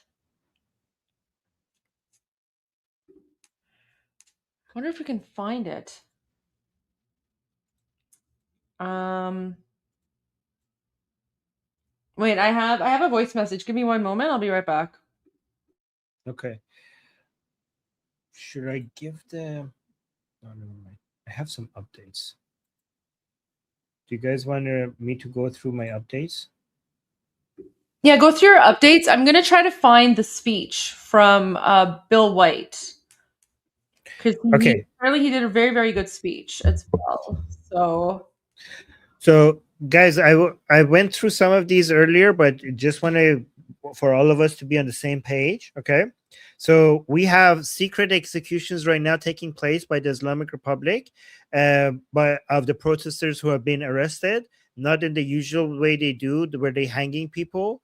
They're just shooting them in while they're holding them and mixing their bodies with the protesters, with the body of the protesters that were murdered in the streets, because they don't want to do their traditional executions, because Trump said that if there are executions they will attack. So they're just trying to mix the body of the people that they have arrested. So the executions are happening as we're speaking, but they're making it seem like these people were killed in the streets, right? There are reports that some detainees are being released but have been injected with substances, possibly causing high potassium levels or hormonal disruption that cause them to die of heart attack within 24 hours after release or something like that. So some people who have been released by the regime, they have been injected with something for them to die after they have been released. Their hiding body, the executed bodies are being mixed with those killed in the street protests. I already said that. Something else that happened, that we got some, one of my contacts mentioned to us from Iran, was that some of the bodies, they're holding on to a lot of the bodies so that if the United States attacks, they're not handing them over. So if United States attacks, they could include those, pretend that those are some of the civilian casualties as a result of U.S. and Israeli attack, to put pressure on Trump and Netanyahu that they killed so many civilians. So many of the people that they killed themselves are holding on to those bodies to sell them as, sell them to the world as something that that Trump and Netanyahu did if they attack, right? One thing, let me see, I want to make sure I read this first. Okay, so there are many of the security forces are evacuating their bases and hiding in schools instead, because they think that United States is going to, when the United States is going to attack, they're going to be attacking the Basiji bases and the IRGC bases. And that's why they have evacuated them, and they're basically gathering in schools as their base of operations instead, because one, they think that the United States is going to be less likely to hit the schools, and also if they do hit the schools, because the Basij are there, they could basically say to the world like, oh look, they're bombing schools in Iran. So they emptied the schools and have their units there instead, right? Then we have, let me go to this one.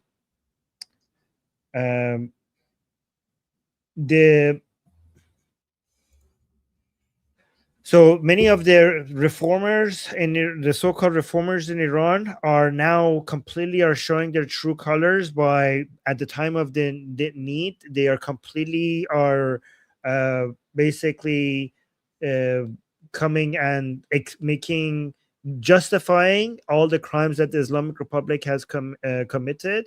A lot of people who have been saying that these reformers are completely in line with hardliners, and it was just these are all just for show, that they were, that they're not with the Islamic Republic and they want reform.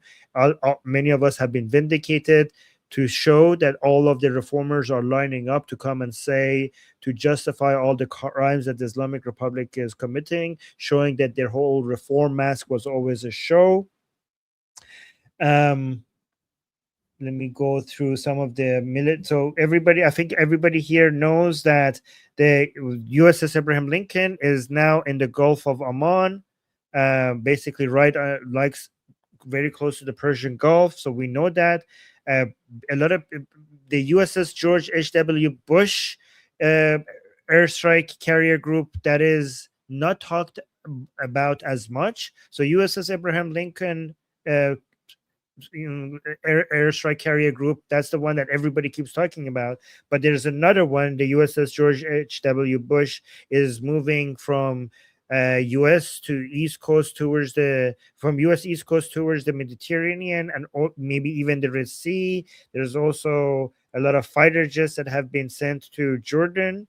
There's high-level meetings that are taking place as we're speaking in Israel between U.S. CENTCOM commanders and Israeli military chiefs. So that is like some really high-level officials are meeting as we're speaking. Shows that something might be happening.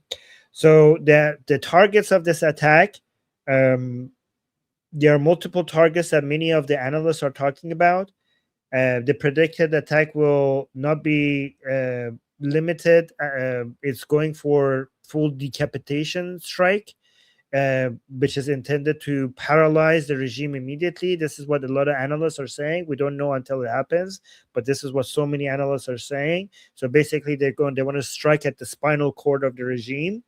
So the primary targets seem to be Ali Khamenei and his sons, the 12 members of the Supreme National Security Council, top IRGC and army commanders, and then the suppression centers like the Basij bases and provincial security councils. These are going to be on the list of the targets potentially. Missile sites is very important for Israel to hit the missile sites. Potentially, those are going to be the first targets because anything.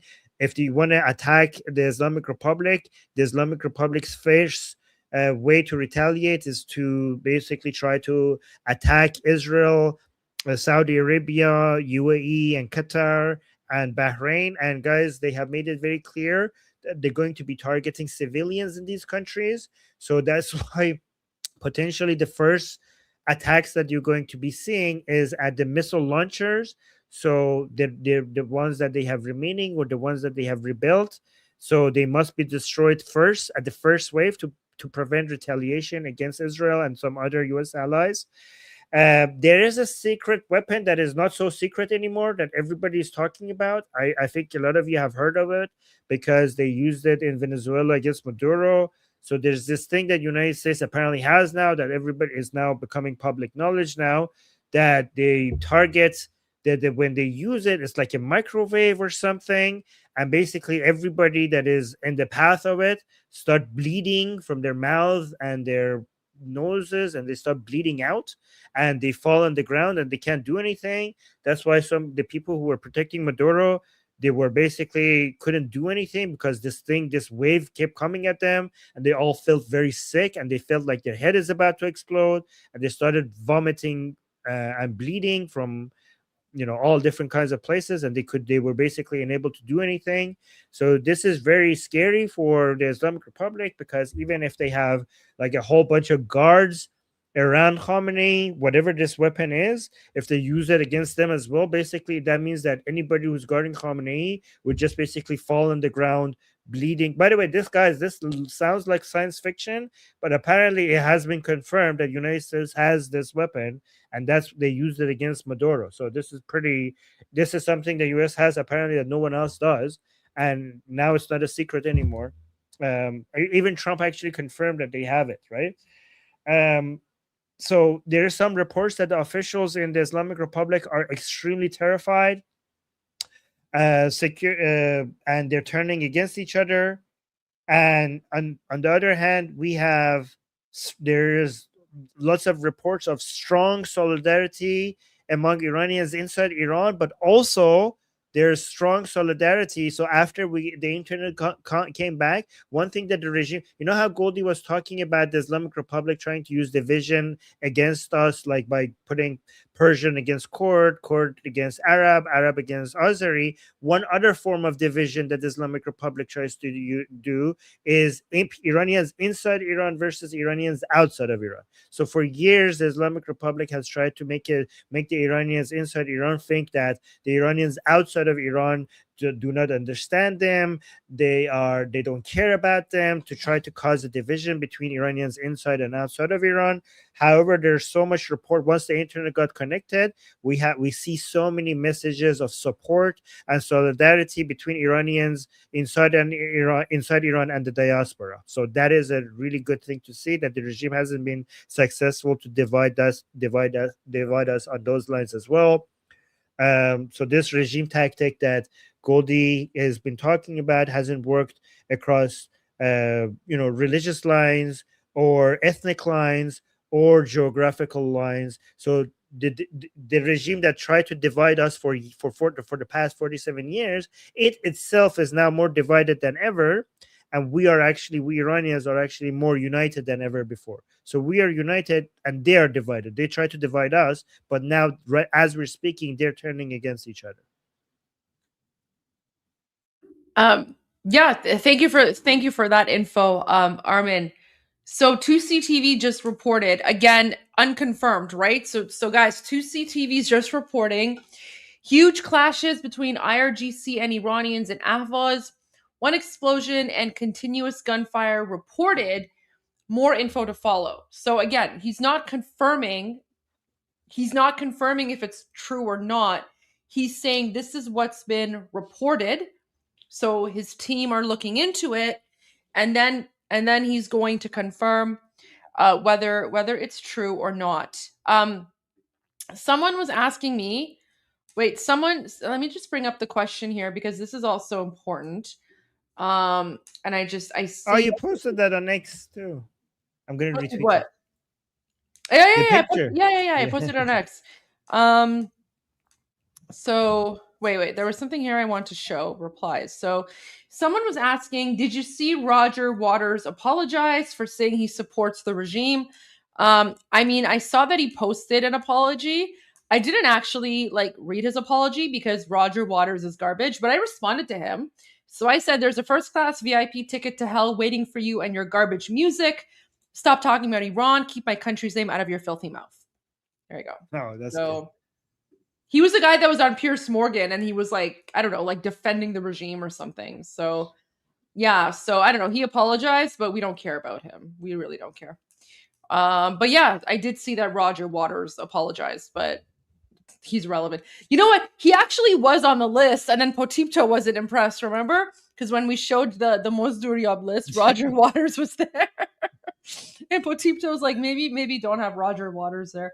And a lot of people were confused about that. So there you go. But yes, I did see that. But I want to go to the U.S. ambassador's speech because this is actually really, really nice. So the U.S. ambassador to Belgium, Ambassador Bill White, he went to the demonstration in Brussels, and he actually spoke. And look, even King Reza Pahlavi thanked him. So this is the kind of good news, right? This is the kind of solidarity that we like. So look at this. There he is. Is that his account or his communication account? His comms account. His comms account. Okay, so his comms account, just to be clear, is not run by him directly. It's run by his team. Yeah, but it's still coming from him. His comms it's account is approved by him. So it's the same thing. You can have a personal account and a comms account. So the comms is more for press releases, but anything that comes from there is basically him. So there really is no difference. Okay, sorry. Yeah, from a political perspective, there's no difference. So why don't we say, President Trump, we love you. President Trump, we love you. President Trump, we love you. President Trump, we love you.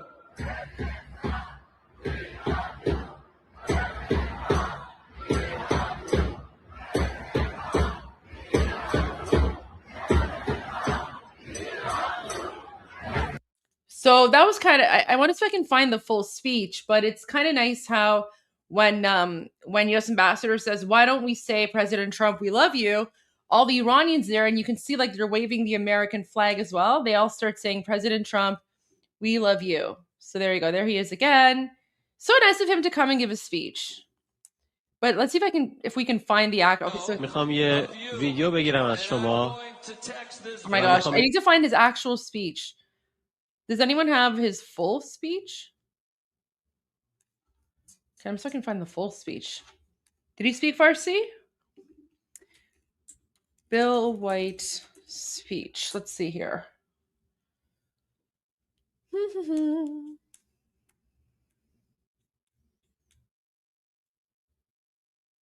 Oh, here we go. If we went to Iran,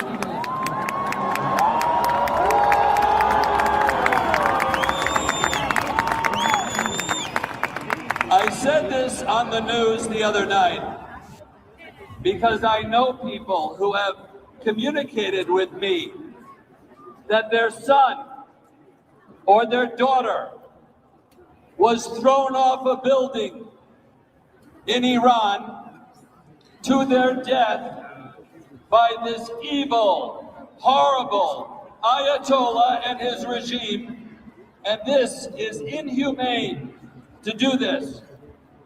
So we are standing here together fighting for you.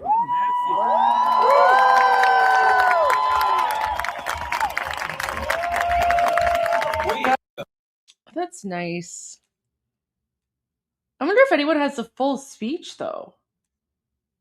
Wait, Bill White's speech, Brussels.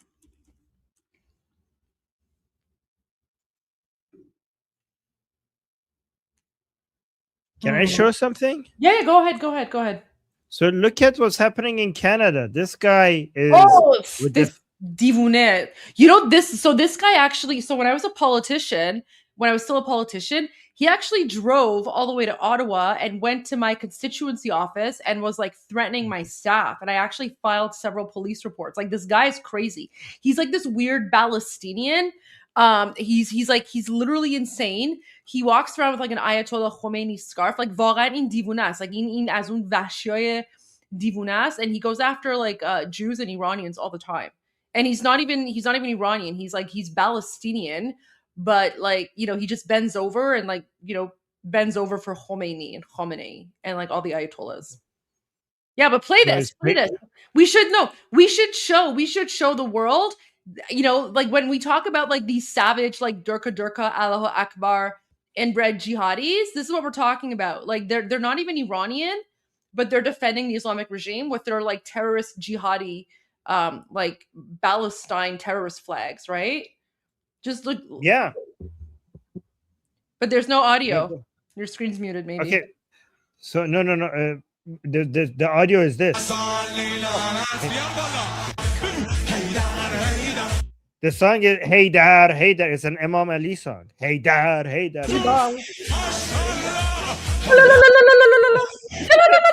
Allahu Akbar, Haydar, right? It's like Haydar. Wait, how do we sing it? Can we sing along? Haydar or something. I don't know. They might copyright strike us if you play this, but honestly, it's worth it. It's worth it. You know what? We should show the world that not only are they savage, not only are they like 7th century savages, their music is just as like insane. So guys, compare like Bapish, which is like a poetic masterpiece, right? Compare Bapish to like their Durka, Allahu Akbar, Haydar. But Goldie, I'm talking about a type of strike that removes your ability to stream, not a copyright, not a monetization strike. You think that's what's going to happen? A strike that is one of those 3 strikes that for a month, that for the first strike for a month that you cannot stream, something like that.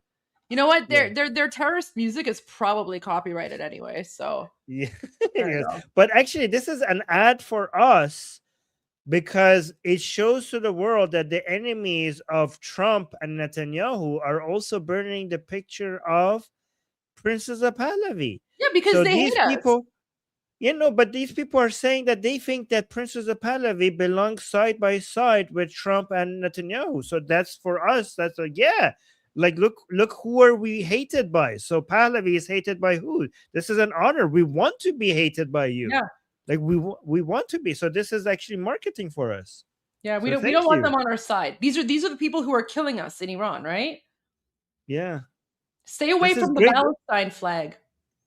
We should be concerned if these people don't hate us. Like, this is good. Yeah, and that's the thing. Like, everyone's saying, "Oh, where's Greta Thunberg?" Guys, if Greta Thunberg spoke out on behalf of us, I would be like, "No, thank you. Like, you keep your distance.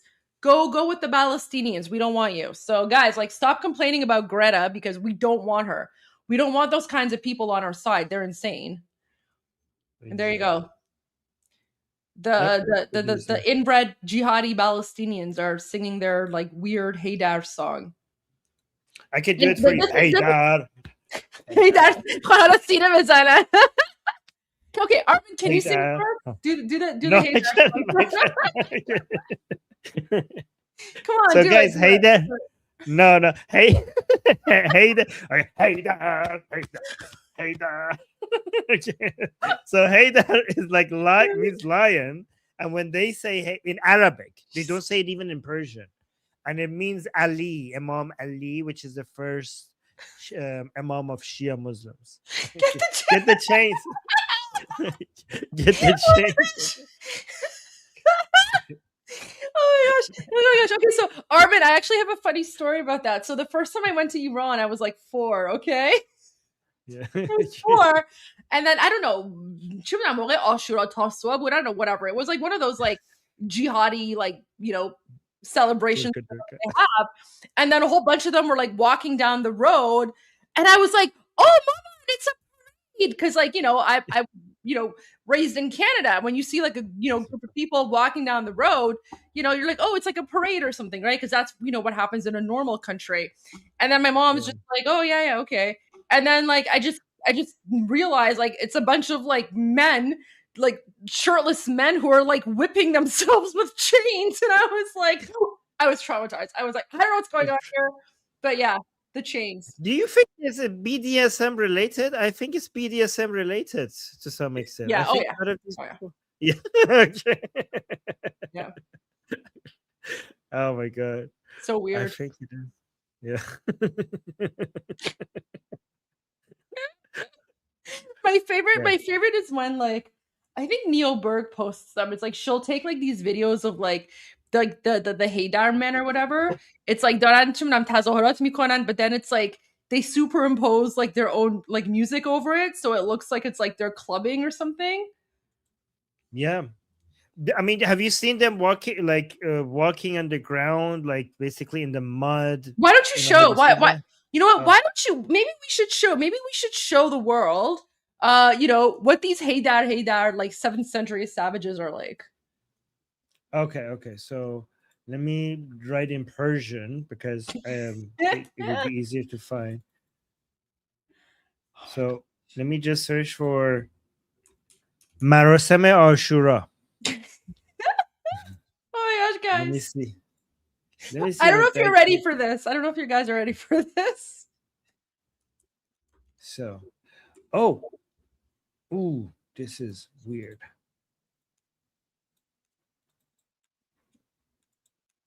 Okay. غنی از مردم خواست تا با اهدای مقدار از خونشان جان زخمیان نیروهای امنیتی و سایر نیازمندان را از خطر مرگ نجات دهند. رئیس جمهور افغانستان این اهدای خونش گفت که با بسیار افتخار این کار را برای نجات جان زخمیان نیروهای اردوی ملی، پلیس ملی، امنیت ملی و مردم نیازمند انجام داده است. سرور دانش معاون دوم رئیس جمهور که به نمایندگی از اشرف غنی احمد Okay, I think do people want to see this? در یکی از مساجد در غرب کابل صحبت می‌کرد. گفت مردم باید تشویق شوند تا مقدار از خون خود را به نیازمندان داده و این کار به یک فرهنگ مبدل شود. 10 محرم در اکثر کشورهای اسلامی با برگزاری مراسم خاص بزرگ داشت می‌گردد. دیده می‌شود که در افغانستان نیز بر علاوه گرامی دوست از Okay, so this is the Shias in Afghanistan. Okay. You know what though? Like we're laughing, but like guys, these are also the same like savage jihadis who are paid by the Islamic regime to murder Iranians, right? So this is what they're like in their own country. Like it's literally like a cult. It's literally a cult. But there you go. That's what they do. Yeah, I'm trying to find them. I'm trying to find them more like they're in Iran. They have turned it into like a techno gay club with red lights and stuff. I'm trying to find that. Oh, I know which one you're talking about. Oh my gosh, oh my gosh, oh my چراغ gosh. قرمز. I posted it at some point. Jeez.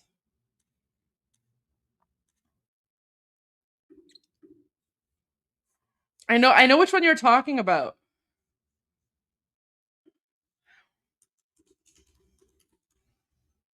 If I can find it.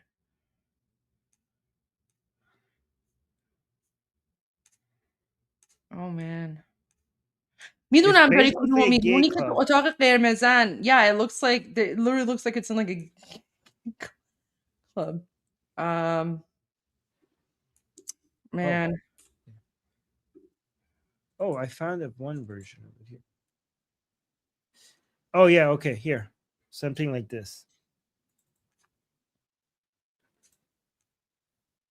There's no audio. Oh, this one's like Pakistani though. Yeah, this is Pakistani. Guys, can some Iranians send what I'm looking for? همونیه که یه مش چه میدونم ایرانی هستن توی اون اتاقه که قرمزه، بعد خیلی هاشون نمیدونم لباس ندارن و یه نفر اون بالاست داره میخونه و همه دارن چی میدونم تو سر و سینه خودشون میزنن مثل دیوونه ها. I know I posted it like a long time ago, but I can't remember. Okay, but so here's one with girls. Here's one with girls. Look at this one. Oh yeah, I have one with like a young girl who's like hitting herself in the face. Here, let me remove yours. I've posted this one before. Like, look at this. Look at this.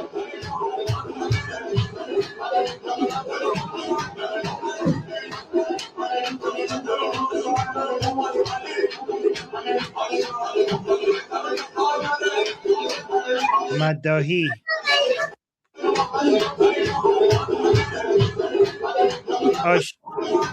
Well, she's not supposed to do that. Whoa. No, she's not supposed to do that. She's a girl. She's just basically saying something on TV and following it. But her parents are like, oh, Afari, or like, good job. I don't know, whatever. It's like just a weird jihadi cult, right? Oh man. Okay. I think I found something. Okay. Here. So. Yeah, that's what I think.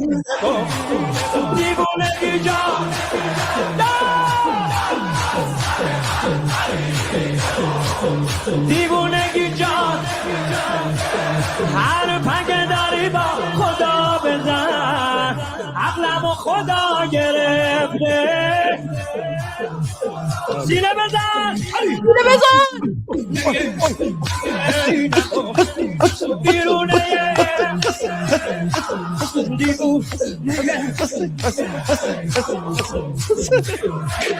Oh no, the women are there too. The women are there. Yeah, but the women are not supposed to jump around like that. They're supposed to be. The women are supposed to be like this. But the men are like. But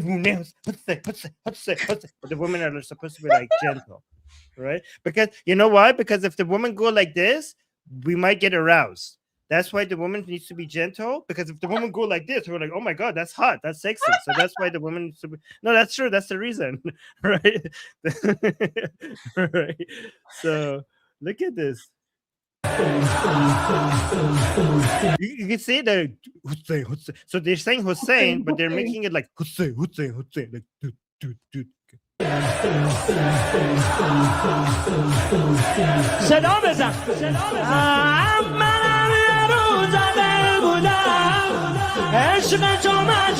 By the way, we're definitely going to get a copyright strike from this. So I'm gonna...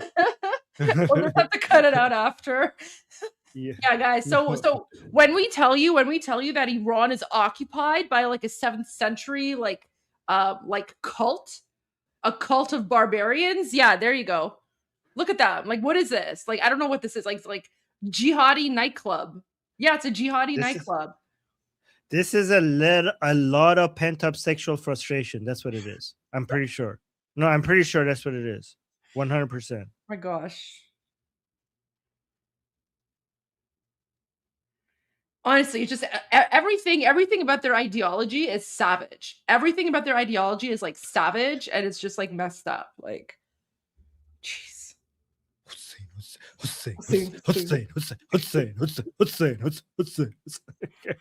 So guys, they're saying Hussein. This is why Sunnis think that Shias are infidels, right? Because they mention Hussein and Ali and Fatima way more than they ever mention Allah and Muhammad. And this is why Sunnis are like, you guys are just worshiping Hussein. You guys are mushrikeen. I mean, the Sunnis have a point, to be honest. They do worship Hussein. They don't worship Allah. They worship Hussein. Do you guys Iranians? Do you agree with me? Hussein. Yeah. It's like a zombie. It's like a zombie. It's like a zombie invasion. I mean, someone's asking. Someone has a good question. Huh? Why isn't this music haram? Oh, because it's in the celebration of Hussein. There you go. Music is not haram in Iran. It's the type of music that is haram. Music is not haram. It depends on what you're using the music for. Allahu Akbar music is okay. Allahu Akbar music is okay. Regular music is not. Yeah. So Tuesday posted 5 minutes ago. He's saying we're now seeing huge amount of IRGC military activity across Iran, especially in the capital. Air defense systems are rapidly being tested. So, I mean, you can continue sharing that because he's not saying there's an attack. What he's saying is that we're now seeing huge amount of IRGC military activity across Iran. Air defense systems are rapid. So it seems like what we're seeing right now, it's not an attack from the United States. It's the Islamic regime testing its own defense systems to see if they're actually ready for a potential attack by the United States. That's what it sounds like. As opposed to like an actual attack. I want to find the nightclub one though. I know I posted it. Like this one? Yeah, but I think it was like a different version of it. I don't know.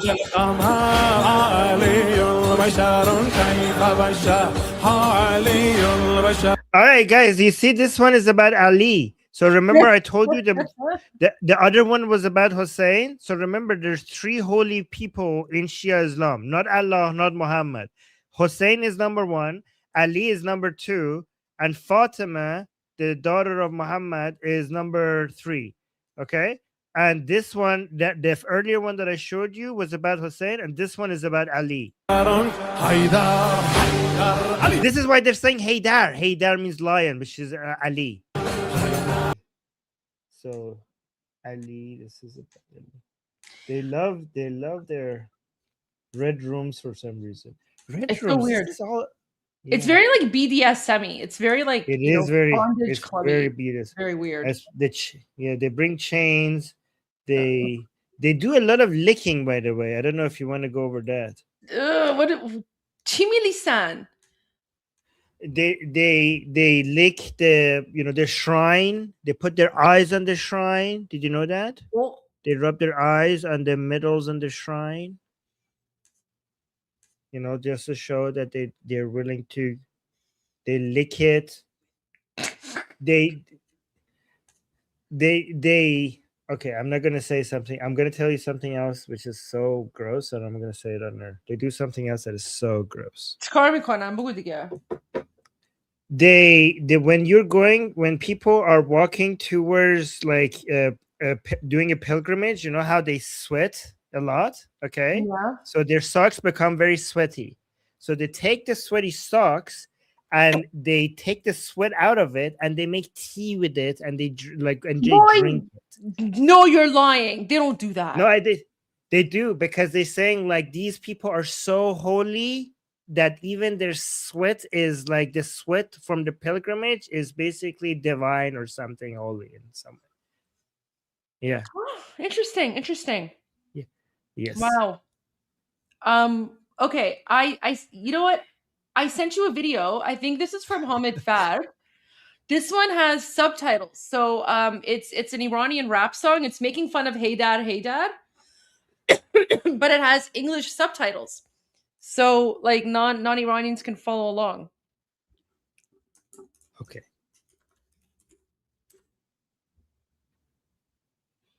Oh. Wait, mine or yours? Yours. Oh, you want me to play this? Okay. Well, the video I sent you a link. Oh, okay. On WhatsApp. Let's do this. And Sorry, I wasn't phone. I found another one for you after. Oh, this one? Okay. So this is Iranian rap. This is Hamid Fard. This is the same guy that does the, takbir, magbar, mullah. So he takes the hey dad, and he makes fun of that as well. Yeah. افتاد بین قاتل و سران فاصله چون یکی از گفتن شب تا زبان قاصره هیدر هیدر خیبر خیبر آدم میکشی هیدر هیدر خیبر خیبر عالم میکشی هیزن هیمت هیزن هیمت ناحق میکشی هیدر هیدر خیبر خیبر آدم میکشی Oh, Goldie, I have something very similar, making fun of Hey Dad, Hey Dad. Yeah? Okay, which this? Hold on, you're gonna love this. So this is a song. Okay, let me give you the context. You're gonna love this, okay? Because this song shows that this Shia Muslim are crying like for Hussein and saying hey dad, because like 1400 years ago Ali was wronged and Hussein was brutally killed. But then they are doing the same thing to the Iranian people, the same thing that they're crying about the Sunnis doing to Ali and Hussein. They are the same people who are now doing that to the Iranian people. So this is what this song is about. You're muted, by the way, so let's watch this. And it says hey dad in the song. Watch this. داغ تو زوده بابا تو امشب میشه مون مادر از ما بیشتر درد تو میدونه مادر امشب میشه مرهم زخم سر تو اشک سرخ چشمای گریون مادر بابا تو امشب میشه مون مادر از ما بیشتر درد تو میدونه مادر امشب میشه مرهم زخم سر تو اشک سرخ چشمای گریون مادر تو بیا آباد صدق سر حیدر عالم خاکه محضر غم هیدر تو بیا آباد صدق سر حیدر عالم خاکه محضر غم هیدر هیدر هیدر هیدر هیدر هیدر هیدر هیدر هیدر هیدر هیدر هیدر هیدر هیدر هیدر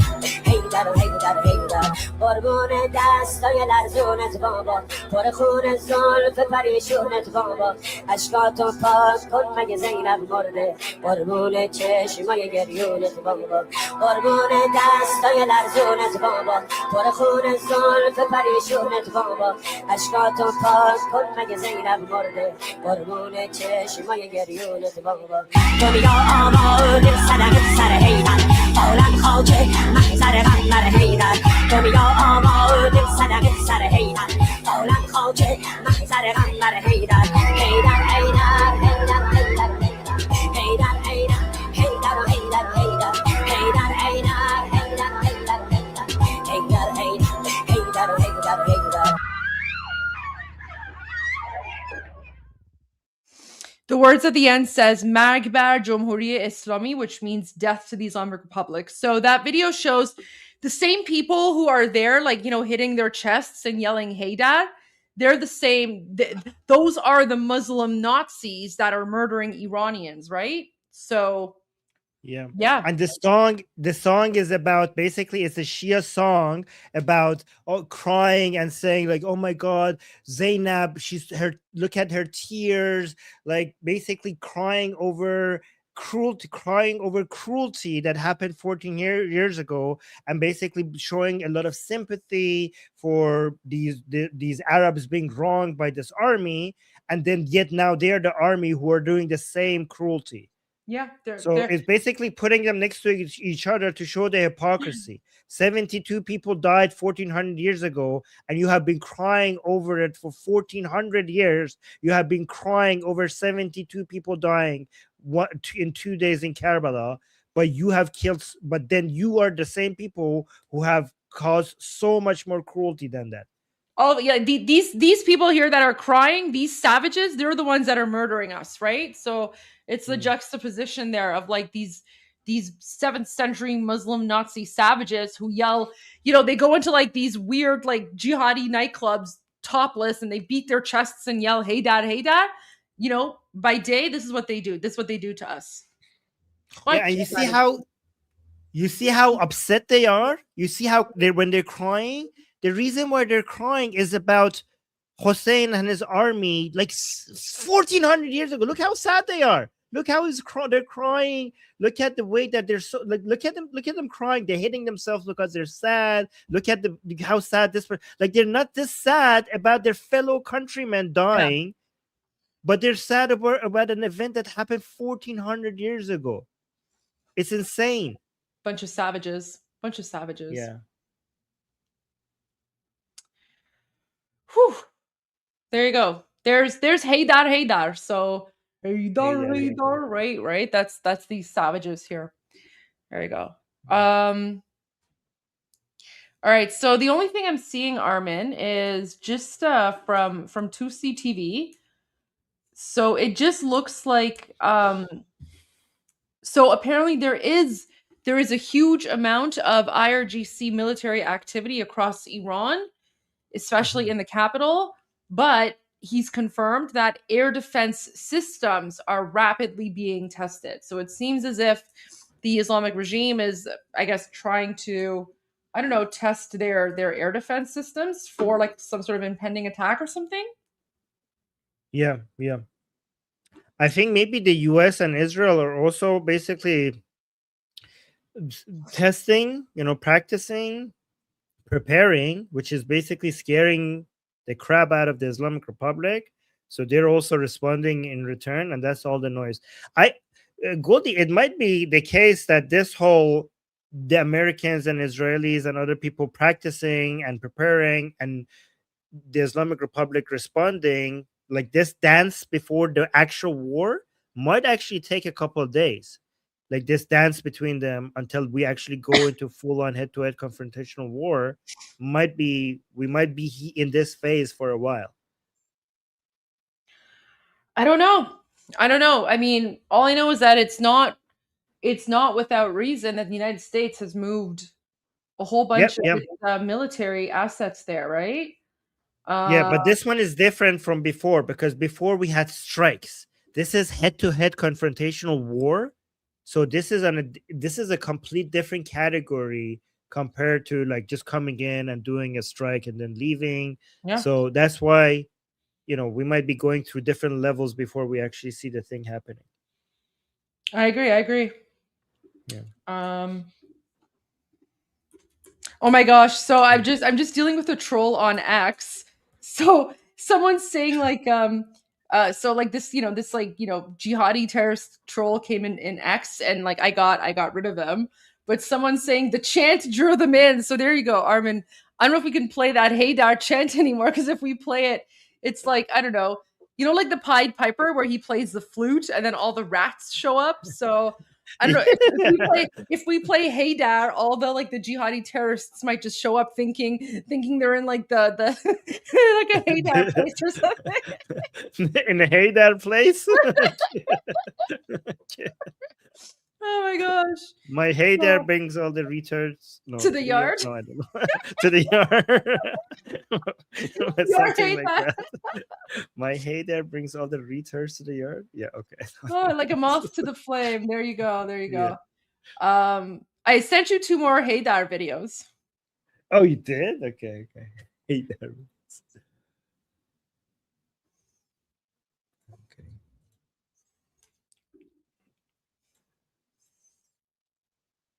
Okay. Oh my God. What is this? Haydar. Haydar.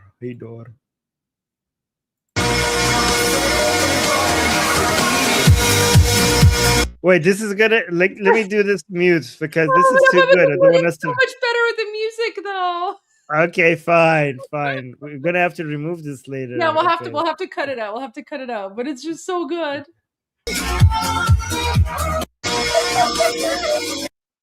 Unbelievable. Wait, do you want me to? It's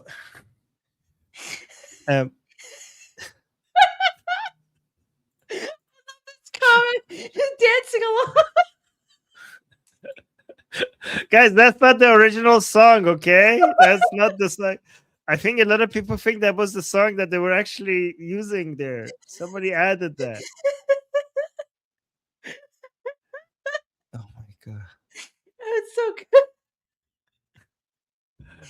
Oh my gosh, okay. Jeez. Oh wait. There you go. Oh my gosh. I laughed way too hard at that. Okay. Okay, there's a second one. Should I Okay. show that one? Sure. The one that you sent? Yeah. Sure.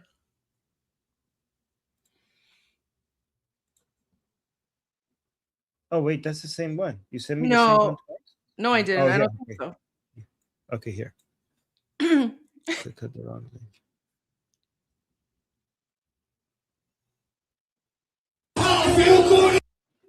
What the hell? Okay.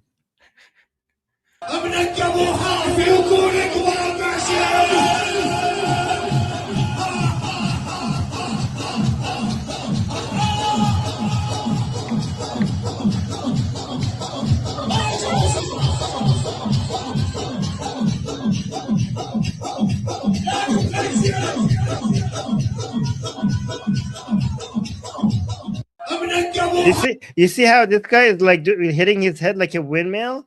Like he's not just hitting his head, he's going like this. He's like watch him again. Watch this guy.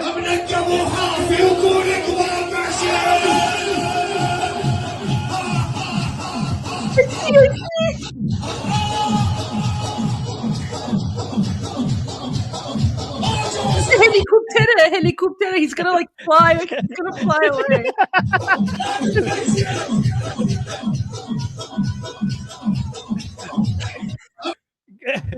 Guys, these are the people who rule over Iran right now. Okay, this is why we're trying to. This is the 1% of Iran that is ruling over us. Okay.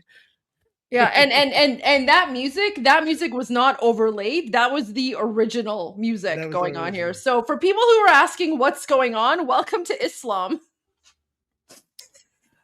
Oh welcome to Islam. Wow, what's going on? Here we go. There you go. Your guess is as good as mine.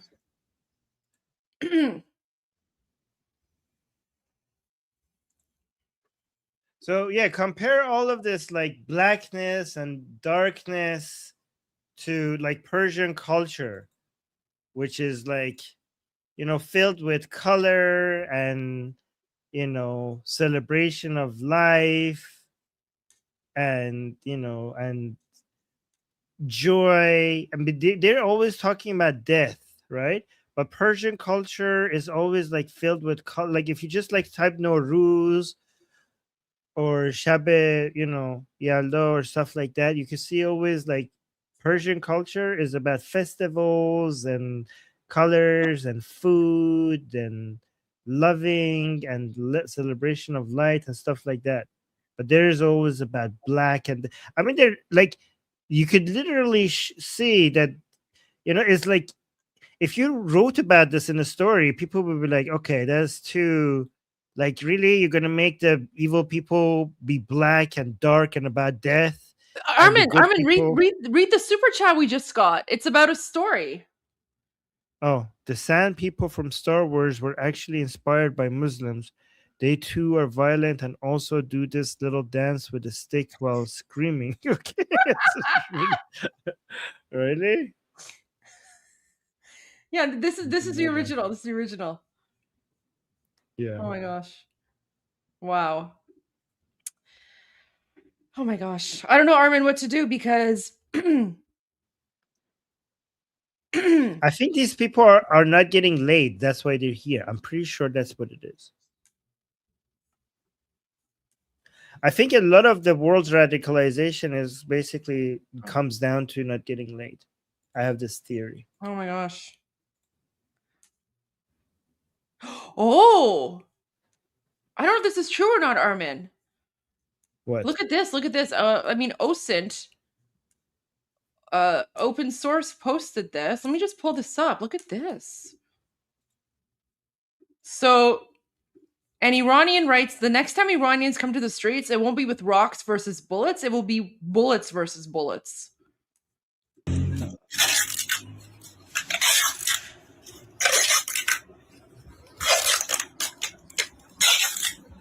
Ooh, where did you get that?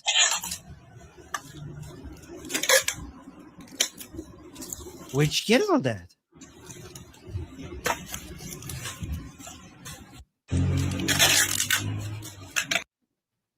I don't know. Who are these people? They look Baluchi. Yeah, they could probably very well be Baluch. Because I saw their pants. It looks like Baluchi or something. Yeah. Look, you see the pants? Yeah. It looks Baluchi. But the that's not newspaper like is Iranian. I mean Baluchi, Iranian Baluchi, I mean. Yeah. Well, from the province of Baluchistan, I know, but interesting. So it was Throwback Iran that got this video and posted it. So, and this is from tonight, apparently. Here. So, guys, we're getting some videos coming out of Iran. Look at this one. Panjab Ahmad, that's today. This is from tonight. Whoa. Guys, so look, Iranians are still protesting. The revolution is still on. Look at this. So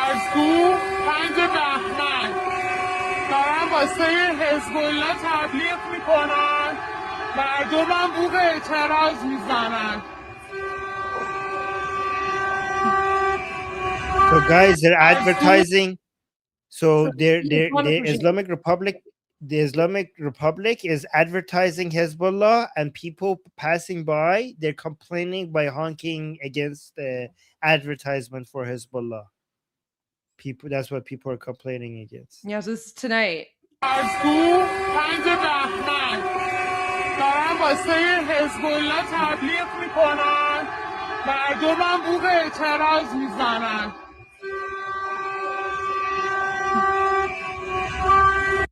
Like, guys, this is how much we Iranians, we hate like Hezbollah, Hamas, like all these like Durka, Allahu Akbar savages. Like, we hate them all. I love how you refer to them. We hate everything about them. We hate their like savage culture. We hate their music. We hate their whatever. Like, اصلا حالت تهوع میگیرم وقتی که قیافه نحسشون رو میبینم. So yeah, there you go. Even Iranians like despise these savages, right?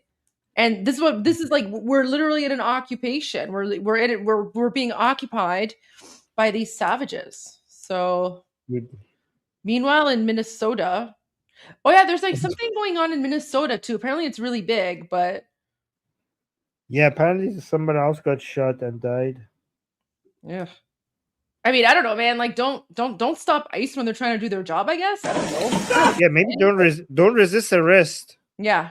I mean, guys, like America is not like occupied Iran. In occupied Iran, people are literally, fighting for freedom. In Minneapolis, it's like the commies are trying to take over. So yeah, just like leave Yach alone. Like, just like let Yach do their job, guys. Okay. Yes. So I mean, I think these people want to be victims, and they're trying to act like they're oppressed. They're trying to compete like with like places like Iran, like, oh, we're oppressed too, and they're trying to make it. Yeah, they're pretending to be victims. Oh, it's a communist revolt. Yeah, probably. Like, guys, I mean, like Biden like imported all those like, I don't know, communist and like Muslim, like, I don't know, jihadi savages into your country. So I mean, guys, do what you need to do. Go for it. Like, yeah, if it's no, go ahead. No, guys, like as Goldie said, like don't let communism grow in your country. We suffered 47 years. we suffered. We suffered 47 years because we didn't crush it when it was growing in our country. So don't make our mistake. Yeah, you know what? Nip it in the bud. Just like, get rid of them, right?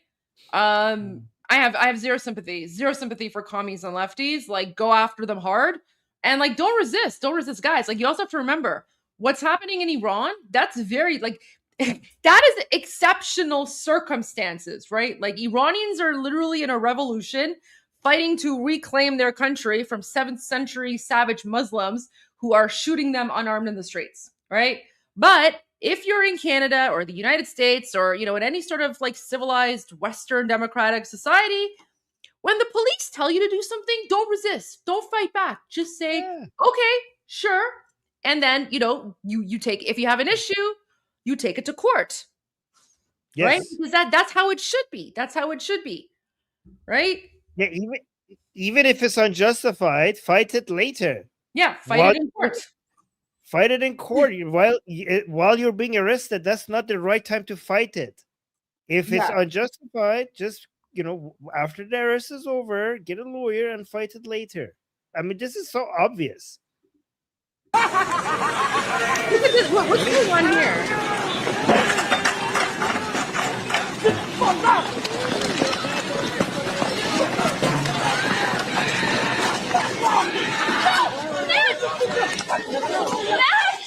Get the fuck off me! That's my husband! I have done nothing at all! My name is Matthew James! I'm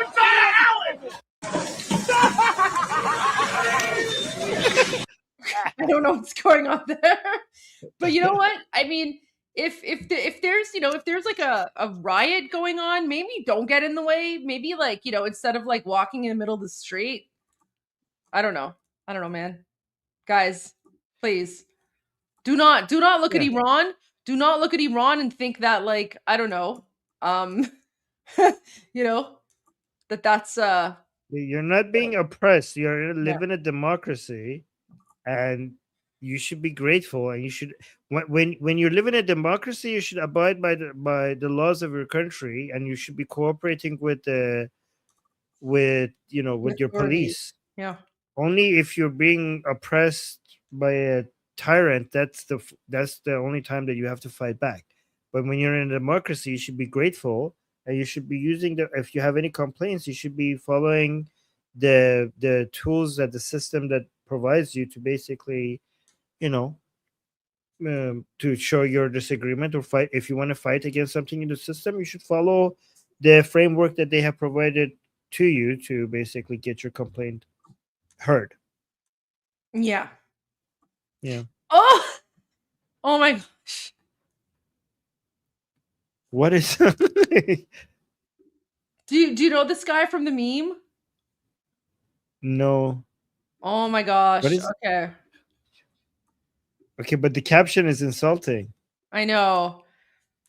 You know what? It's people are just frustrated. That's what it is. People are frustrated for why Trump doesn't strike. So they're getting impatient. And what we're trying to tell people is like, guys, like we only have one chance at doing this right. But what's this?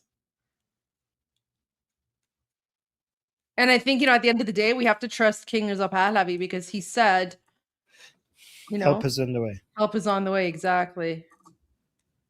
I don't have any more news. Yeah, so let's end it here then. Yeah, okay. We'll end it here. Guys, thank you so much, everyone. Okay.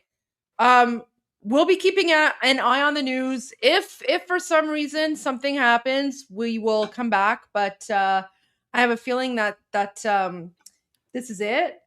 Oh, let's see. So the mindset of the left about Minnesota is that ICE is trying to occupy them. Yeah, I agree. Guys, any like woke lefties or communists who complain about occupation, send them our way. Send them our way. We'll deal with them. You know what? Yeah, and if you want to be, if you really, really, really have a fetish of being a victim, just come help our revolution. Then you're going to actually meet an actual real oppressing force that is actually tyrannical. if you really want to be participating in a real revolution rather than a made up one, just come help us. Yeah. You want to know what occupation is like? Go to Iran, because these purple green haired, I don't know, woke commie lefties or whatever like that. But they don't want to do that because they want to have the fantasy of being revolutionaries and freedom fighters without actually paying the full price of being freedom fighters and being part of the revolution. So they want all the positive feelings associated with being part of a revolution without the costs. So it's basically like role playing. Exactly. Yes. Exactly. All right, guys. Well, thank you so much for joining us for day 29 of Iran Revolution Live. We still have a lot of footage from the rallies that we're going to go over tomorrow as well. So, lots of various cities as the footage is coming out. But you know what, Armin, people learned a lot today. People learned the word for snow. So now people know about snow. They know about yach. Someone was saying and they were being very, very creative as well with their phrases. Someone actually wrote that all the yach is covered in barf. All the yach is covered in barf. So there was that. Yeah. People were making a lot of comments about liver. So, please guys, try not to eat each other's livers. Please. No.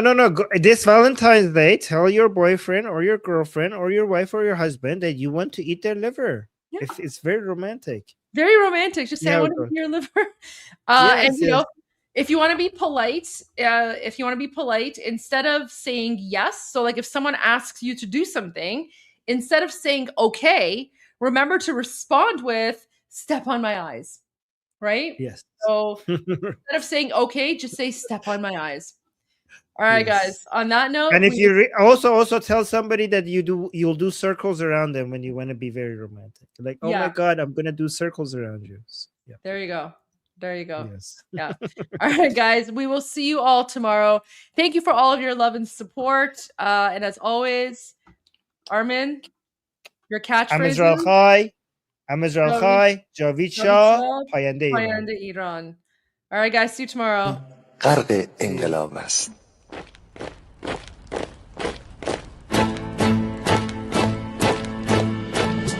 کشور ما، تاریخ ما در سینگر فرا گرفته، گویی اهورا مستا دوباره در نور خود مرا گرفته. اکنون سرودی سر میدهم باز فارغ از رنج و تشویش. ایران غرق انقلاب است، به پیش به پیش به پیش. ایران غرق انقلاب است، به پیش به پیش به پیش. هن ای پدر، هن ای پسر، برخیز و با ما شو همگام. درد آن تجربه تلخ ما را نکشیده در خواب. بگذار هر دم بغرند گرگ‌ها در لباس میش. ایران غرق انقلاب است، به پیش به پیش به پیش. ایران غرق انقلاب است، به پیش به پیش به پیش. ای کارگر، ای برزگر، راحت کنون ادامه دارد در این زمان که پرتو یزدان از هر سو بر تو میبارد. پس پیش به سوی آزادی از بحر خزر تا کیش.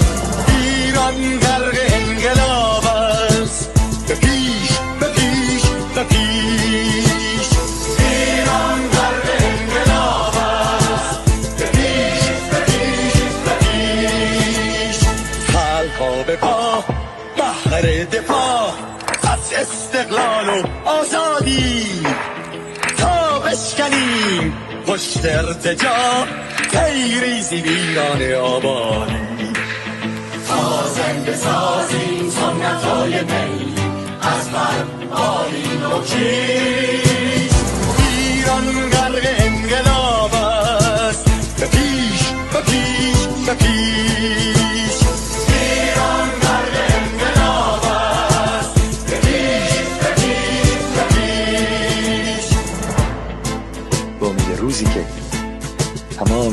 دل بشور انقلاب تموم بشه و ما در روشنایی، نور و سعادت مردم کشورمون غرق بشیم.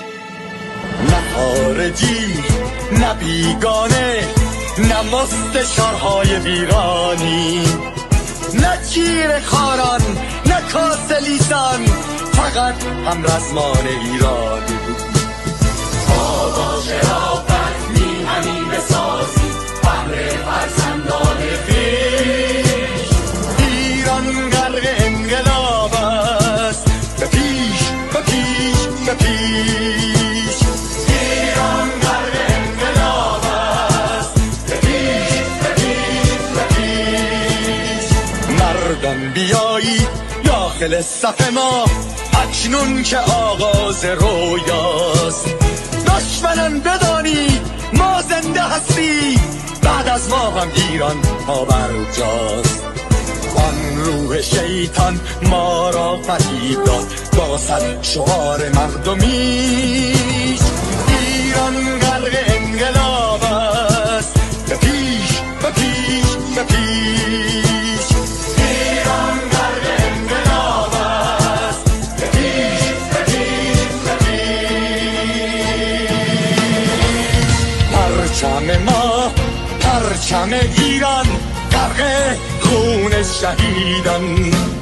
روی شانه هامان حمل می‌کنیمش در هر خیابان و میدان. تا ماسک دلقکان را برداریم از روی تسبیح و ریش. ایران غرق انقلاب است، به پیش به پیش به پیش.